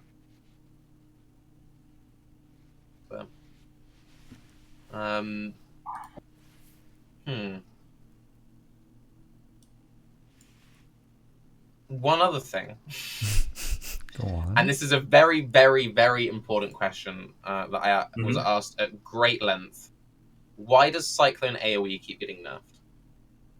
I'd have to ask someone about that, unfortunately. I don't know. I mean, look, I'm a Cyclone player. Like, I'm not going to be happy about that one either, right? But they have good reasons. They care about AoE. There's like a balance manifesto for Tuesday New Zealand time that I approved yesterday. It talks about AoE quite a bit. They care. Does it I don't think it talks about Cyclone AoE, because that's melee and we don't do that. Yeah, okay. Why is melee so shit, asks chat. It's not actually. You see, the thing is, Chris, is if you ignore all the skills which are good, and then you ignore all the skills which aren't in quotations true melee, then you're left with the skills that people don't like. Yeah. Look, it needs attention. A lot of Path of Exile needs attention over time, and it will get attention. Is that something you guys distinguish between the melee splash melee and then melee like Sunder, Tectonic Slam, or is it all the same for you guys? Well, I mean, like at the end of the day, there's a lot of different melees, right? Like Sunder, is that really melee? I mean, it involves a weapon, and that's about where that one ends. But yeah, I mean, when the guys are doing their melee pass stuff, pick non-spells pretty much, as far as I can tell. But we'll see. I mean, I'll get more information. Like now that we've said this is the thing we're wanting to do, I would like to be more vocal about the manifestos and so on throughout that process. Give you guys more of a heads up as we go. There's no need for it to be a secret surprise where suddenly on 370 announcement day we're like, we're doing melee. People know it in advance. You're one of those, Chris. You're not real melee, huh? Okay. I was Sunder playing isn't really melee. It's the no true Scotsman argument. Just we can keep going down this rabbit hole until you're not a true melee player unless you're basic attacking. Come on, really? You have effectiveness of added damage and you think you're a real melee player? Come on. Yep. The other most spammed thing has there been any thought to lab enchants, or is that going to be something which won't happen until Labyrinth itself eventually sees changes? Lab enchants are a big discussion internally, and there are several reasons. First one is the topic the community wants to hear about, and that topic is it's really hard to find the right lab enchant, right? There's hundreds and hundreds of different enchants possible. You have to do a lot of runs. And currently, people will set themselves up to play lab enchant runners, where they'll run the Labyrinth repeatedly and try to get these and sell them for exalts. And if we make them easier, so you can just get the one you want, this is kind of entirely optional extra power for your character. If you get the one you want, then that completely undermines this playstyle, where some of the most effective league starts that we've seen have been from people farming the lab as a solo activity and just spam running that and getting enchants to sell for a lot, 4 exalts each and so on. And so we're very worried that if we go and make it easy for players, basically take the challenge away, that just lobotomizes this thing where these people are having a lot of fun causing that to occur in the community. And so we're reticent. I mean, we understand the problem's getting worse and work does need to be done on it, but we don't want to change it so, here's all your free enchants, you're done now, which is kind of what some people are asking for. I think the second thing... Go ahead. Enchants are changing a lot. I mean, now they're separate from right? Enchants mean something very different in 360. I mean, what does ring enchant mean? Nothing right now, but it might do in a future expansion. Where's that coming from? What? Okay. I think that is really interesting, and I would love to dig more into that. But I think the twofold problem that people have there, though, is one that you mentioned that it's entirely optional extra power, and for some skills it doesn't feel that way. If you're talking about like Storm Call or Tornado Shot, those are skills that are way, way worse without their relevant powerful helmet enchant.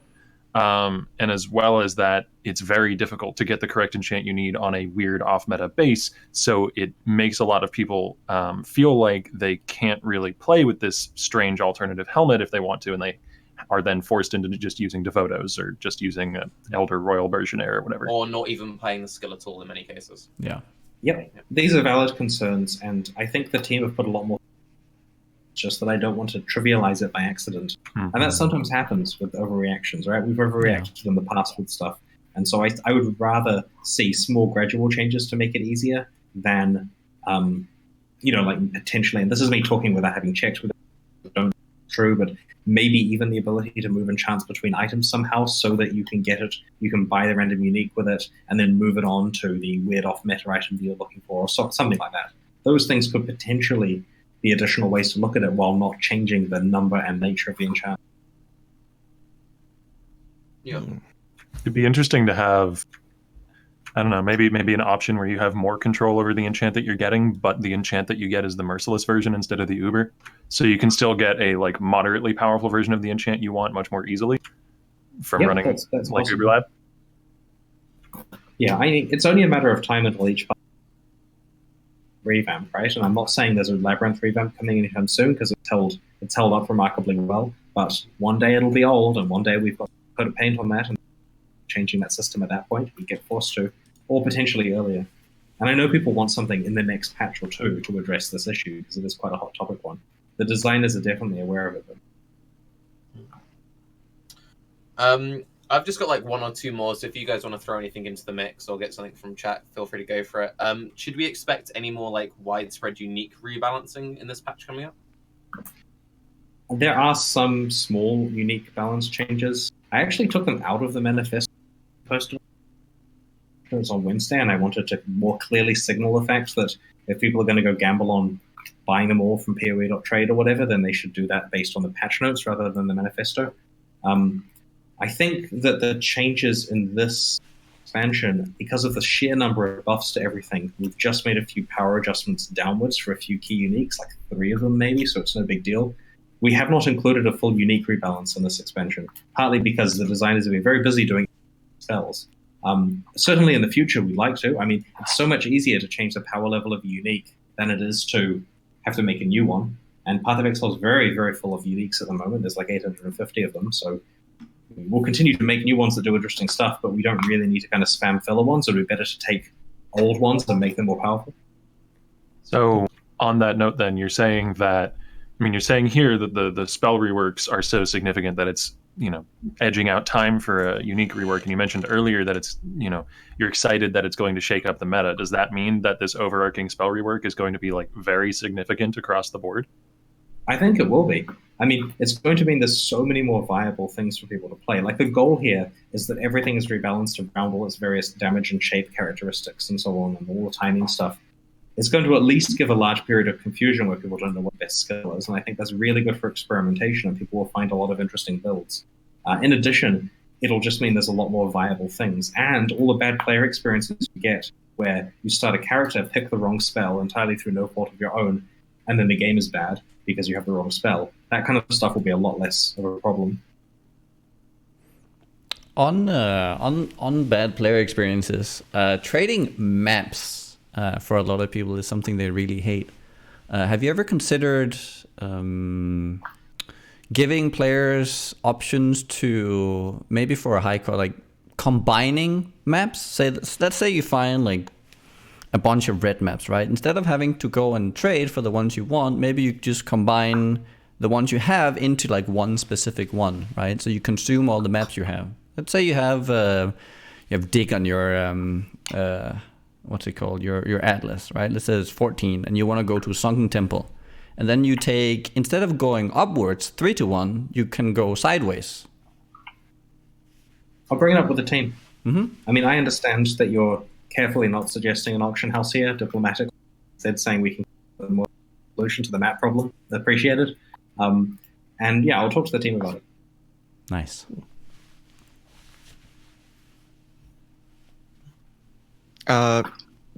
Just one more question about ExileCon. Will it be possible for people who are there? Because, okay, with TwitchCon, they basically run into a big issue where they did a huge announcement for something that everybody should have been streaming, but everybody was at the convention. All the journalists and streamers were all there, and it wasn't possible for them to stream. Will that be possible for us to broadcast the live event? My understanding is that we are trying to get it so that the streamers that we're flying out have a place or method to stream so that they can cover stuff. And an example is that the official coverage that we're doing involves it's got the announcement, right? So we do our 1-hour ceremony where we talk about all the various stuff that we want to talk about. And then the same stream cuts into various community members who are there or online talking about their opinions of all of the stuff and so on. So we are trying to provide an official venue for them to do that, but of course, we want to support people streaming on their own channels for their own audiences, what they think of stuff. I don't know enough about streaming, right? Like, I've never streamed myself before. I have a very tangential relationship to this, so we are trying hard to make sure that we do cater for this correctly. I've been working closely with Ziggy and Bex and trying to make sure that that I understand it correctly when setting it up. But yeah, a lot of learning. It's a good experience for the streamers and their fans. Okay. Sounds cool. Oh, one other thing. Are you planning, this is very specific, are you planning to have any kind of like host for your live stream, or is it literally just going to be a random camera in the back, just like straight kind of, playing? Well, Chris is the host, right? I'll be the one talking on the stage during the announcement, but yeah, we're still working out the logistics of we're going to get someone to MC it and so on. But look, you and I can talk offline about the logistics of how to run ExileCon. I'd happily do that. I'd love advice on it, so let's do that. I don't know if the community want to watch us hash it out. Maybe they do. It's interesting. In that case, guys, I'd like to end Baeclast. That was a great episode. And, You just nailed yourself. You're gonna get 10 pages of why Tarke thinks he would make a perfect host for the event. Oh, I have one 10 thing to remind pages. people of before we end. The PlayStation 4 version of Path of Exile will come out in March alongside Synthesis. We don't know the exact date yet. We will announce it as soon as we do know. Basically, we'll probably have about 2 weeks of heads up, so we'll give a firm date with 2 weeks to go, and it's going to be a big thing. So if you've got a PlayStation and you want to play, we're very much looking forward to it. And of course, this means that all future expansions will come in on that platform with all the content of PC and so on and so on. So this is a big deal. And please, if you have PlayStation friends who wouldn't play because they don't want to play with the PC peasants or whatever, and they want to play on PlayStation, make sure they know they have to check this out at launch. Nice. My girlfriend's actually been really annoyed that the PlayStation keeps getting delayed. She really wants to check it out, so yeah, I'm looking forward to it. It's going to be good. It's going to be good. And the improvements we've made have also meant great things for the Xbox version and the PC version instead in terms of performance improvements. Like, I think we cut like 5 seconds off the Xbox loading screens or something recently when we were doing work to make the PlayStation version better. So it's just all around good stuff for all the versions of Path of Exile. Nice. Not gonna lie, I'm considering getting a PS4 just to play the events. It is very cool that you guys are launching it apparently 2 weeks after the League launch. So I think a lot of people are preparing for like a racing ladder push on PS4. So definitely something. One of the things we've been working on as well is having a website for the console versions. Because currently, if you're an Xbox player, you can't log into a website and see the ladder. And so we're taking the Path of Exile website. Actually, this is cool information. You might appreciate this. So we're taking the Path of Exile website and making it so that the console players can log in as well, and they can use the forums as their console accounts and that kind of stuff. You know, the supporter packs they bought on the console will give them the forum titles and blah, blah, blah. But it also means that they'll be able to do things like look at ladders and stuff, which is great. But the consequence of this is that supporting multiple Path of Exile realms backing the website lets us also support having no Path of Exile realm backing the website. And what that means is if we shut the game down for a patch, the website will stay up. And so that means we can read the patch notes and various stuff like that. It'll just be that the things involving your characters go offline. And so this is a big change that's been a while in the works, but it will mean that you finally have some QOL for that website. That's Nice. And this is coming sometime next league. Sometime next week, hopefully. No, it's quite soon. We're actually deploying. There's a patch on Tuesday. Everyone's going to ask, why is there a patch? It does nothing. Well, what it's doing is this kind of stuff. We're trying to, like, we've got some realm architecture improvements. So in case there are tons and tons of players on Synthesis launch, we don't have a huge queue like last time. There's this kind of stuff. There's doing the split realm stuff on the website. There's all sorts of the stuff we're trying to get in before 3.6.0 because it might break stuff, and we'd rather do that this week rather than on 3.6.0 launch. So if you see a suspicious patch for no reason, it's just that. It's not drop rates. We don't even have to patch the client to change drop rates. But sometimes the patches are drop rates, is what you're saying. Oh, we totally screw around with drop rates all the time. You know, the rumors are true. One thing quickly though, so since you'll have all the console and PC players playing on, well, using the same website, would there finally then be some kind of way for people to link their PC and Xbox accounts? So for something like supporter packs, because that's been the biggest thing for me as someone who's actually very interested to play PoE on PlayStation. Losing 6 years worth of supporter packs hurts, you know? We have to keep the supporter packs separate so that you only get the micro. There's rules about this, and unfortunately it means that we don't allow the accounts to be associated that way. If you bought the pack, you can only see it. If you bought it on Xbox, you can only use it on Xbox. And these are ongoing topics that I, discuss with the platform holders and stuff, but they've got legitimate reasons for having these policies. Like, they're rules that all the games have to follow, and obviously the best experience would be everyone can just share and move between the platforms, and that's the future I think people are moving towards. But as it currently stands, you have to keep the purchases on the platform that they got the money for. You cut out for a second there, but it seems like it's mostly not a GGG issue, but more of a, like, how Microsoft and Sony work issue. Is that correct? Yeah, there's a lot of complexity to it, but basically, yeah, there are rules about it, and it may be that we haven't pushed hard enough, it may be we're misunderstanding, but I'll continue to push on it. It's just that, as it stands, we do not allow this kind of sharing of microtransactions between platforms. Okay. Because honestly, that is the biggest thing for me, because I've actually set up some plans to do some streaming from PoE on PlayStation. Like, I'm actually been really excited for it. But the main hindrance is the losing 6 years worth of MTX and supporter packs and going back to 4 stash tabs. And I can't really justify myself. We'll just buy it again, So Yeah, I understand what you mean. We will continue to look into it, but I don't have stage about that stuff. Okay. I mean, it would be great for us if we can get this to work, right? It's better for all the players, and that's better for everyone. Actually, on that topic, are there plans in place to increase the number of default stash tabs or allow for a default stash currency tab or something like that to Or be a put in place default for premium newer tab? players? Currently, there are no plans for this, and we have to be very careful, because I know it sounds good on paper. Say, look, set a fifth tab because there are all these fractured items you've got to hold, or one out of the currency tab that's got lower limits because it teaches people about it, or add a premium tab so that they can engage in trade without having the forum item post, procurement kind of stuff. These are all valid arguments, but this is a core monetization, and this is one of the things we can't go back on. If we add that tab and then things go downhill and we need to get rid of it or something, like that's just a bad situation to be in. So we're very careful before we change this kind of core stuff. Because what we know right now is the level of purchase on Path of Exile pay the bills and everyone is happy and we can keep making the game. And we're really careful before changing that kind of stuff, right? We're still doing mystery boxes exactly the way that we did a long time ago. There's all sorts of experiments we love to do, but we're just really careful. Even like putting hideouts in the most recent supporter packs was a decision that people have argued loudly about because it's adding additional value to those packs that we can now never easily take away without subsidizing for something else and so on. Another question on tabs.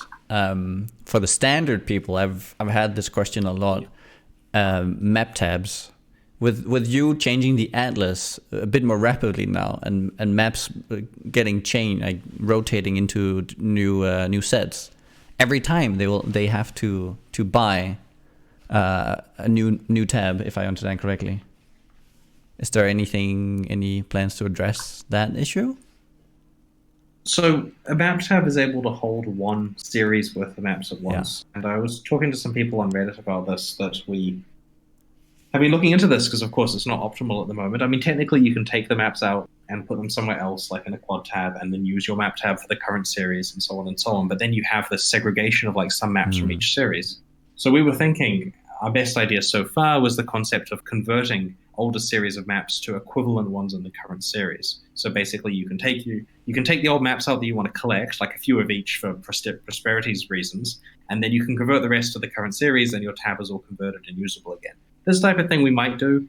It's a real pain for several reasons. I mean, there's hundreds of millions of maps in play here, and the way the map tab works is like already quite complicated to store so many items in one stash tab, essentially. So there's a lot of complexity with changing it. And even if we do work out a clear plan on how we want to do it, it then requires the large amount of Jonathan time, large amount of other people that are making leagues time, and the usual kind of it's slow to get stuff changed in the back end of Path of Exile thing. So I can't promise it fast, but it is a hot topic issue at the moment. We're fully aware of the feedback. And I wish it were a better situation there, but we don't have a good answer for you yet. Okay. On a personal note as well with tabs, and especially remove only tabs, I play a lot of solo self-found, and I have a strategy of whenever something goes wrong and I have to restart, I will migrate everything to the current league, which means I get a lot of remove only tabs. And if I use the map tab, I end up with, say, like 8 remove only map tabs with like 100 maps in them, and I have to manually take all those maps out. Is there any way that you could make that transition easier to remove the map tab, like divination cards, map tabs, and these things, to merge them? Like click one button, fill up inventory. Yeah, I see what you're saying. That's quite interesting. Yes, we probably can do that. We probably should do that. It's just about matter of getting the work. And a tricky thing is, if we talk about all aspects of Path of Exile, we'll come up with a list of 50 things like that we should do, and then we have to pick the 10 that we do in the immediate future. And so I'm hesitant to promise any one thing. Sure. Try to follow through with our promises. I think also like the biggest thing with that, which I think a lot of people overlook, is it seems quite obvious to just like automatically update everything. But you do have those guys, especially in standard, who the whole point of it is to collect all the old legacy things. So you have to not only account for what's the best player solution, but then what's also the best solution for that one guy who wants a map tab of just all the old maps and then all the new maps. I love the fact that people collect stuff, by the way, in the game. Like seeing people's look at all my old maps with each amazing. We considered for a while putting little like expansion symbols on the items, so you collect all the base types. I've got all the swords from each of the expansions. There's all this cool stuff. In fact, we actually have a new type of stash tab coming out soon, specifically for collectors, which we'll be maybe releasing in the coming weeks. So that should be pretty interesting. Ooh. Since you like collector's stuff, I have a pitch that I've been carrying around a little while now. I've like tweeted it at various people. Delve boss drops should have flavor text similar to race flavor text that says the depth it was killed at. So you have this extra little reward for killing a depth 900 all. You know, the all's uprising says depth 900, and like that's really cool. That is pretty awesome. You're a smart guy. That's good. Nice. Well, thank you. Octavian's gonna go to bed smiling now. That's him done for the day. Octavian's still red. Okay. Yeah. Also, when it comes to maps, could you give us a little bit of a clarification? I believe the wording was something like the Atlas is getting shuffled up again. Is that like a pretty major rework, like the recent one, or is it just like a couple maps getting moved around and that's it? It's a full scramble. Like, the goal here is diversity, so you can't expect the same layouts, the same maps, in the same places. I mean, obviously there's restrictions where the ones with the crazy bosses have to go near the end, and the ones with the baby bosses have to be at the start. But the intention here is replayability, because things are subtly different league to league. The pathing is different and so on. And so this is kind of a thing we're trying to do because we've got good tools for it now, where we think that we'll actually extend player retention in maps by having them be different, so you're not subconsciously getting bored by them. And, you know, this may be a kind of, you know, boring game designer thing to do in the background, but we think it's been helping so far, and so we'll continue to do that. It is not boring. Trust. This is going forwards potentially going to be something that's just regular, like every league. We get an atmosphere shuffle. Okay, cool. Nice. Wow, that's great. Actually, also, I don't know if you have any information on this, but when Incursion wasn't implemented, you guys mentioned that you're not doing it for a reason, and that reason was that it's probably going to go through some balance changes. But when Incursion got released, not a whole lot happened. Has your mentality just changed, or was there not enough time? I think it was lack of time. Last year was rough. Okay, yeah. Like, last year may have looked like a well-oiled machine to you guys because everything got delivered and it wasn't too buggy, but there was some rough weeks there getting everything ready in time. And as a studio lead, one of my goals is to not have rough weeks for the team, right? Like, I want the ability for things to be smooth and stress-free. And so, if there are small things that I could have done better, I'm willing to accept that that's my failing rather than the team's failing. Because, I mean, I could have pushed them to be done, but not at the expense of, you know, the amount of time people are spending on this stuff.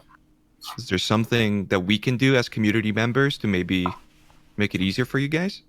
No, I mean, look, at the end of the day, we've committed to a 13-week schedule because we think it's for the best of the game, and everyone's got reasonable expectations. Like, Synthesis is slightly smaller than Betrayal, right? The amount of stuff in this is less than there was in Betrayal, and people have taken that totally fine. I haven't heard a single complaint so far that this is a slightly smaller league. I mean, it's certainly larger than Incursion was, and we've, you know, managed to pull quite a lot out over that Christmas period here. But there are going to be a few leagues this year that aren't quite so large, right? Like, if we can just make sure that people's expectations are reasonable, I would rather deliver slightly smaller leagues with lots more extra stuff that people are wanting to address parts of the game that I keep giving excuses for not having time to do, and then a really solid 4-0 later.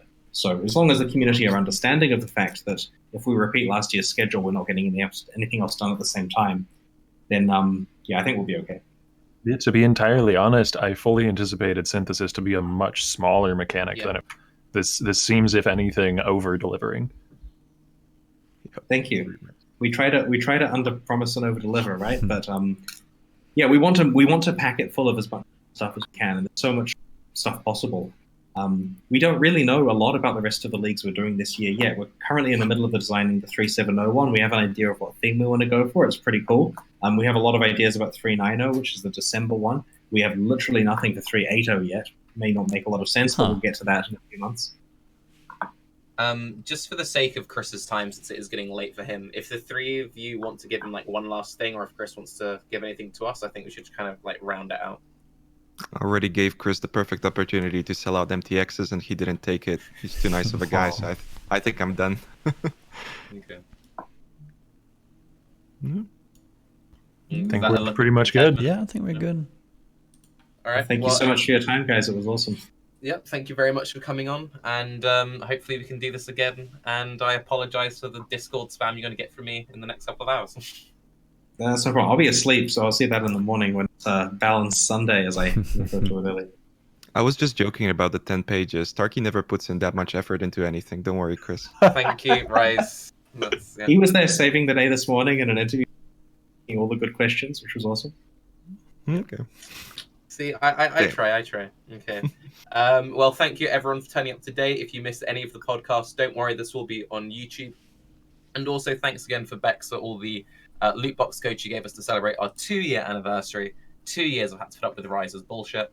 And the rest of the codes I'll give out on YouTube. And if you want to hit us with the outro, and then we can peace out. Yeah. Thanks for watching, guys. Bye. Thanks, everyone. Bye. Bye-bye.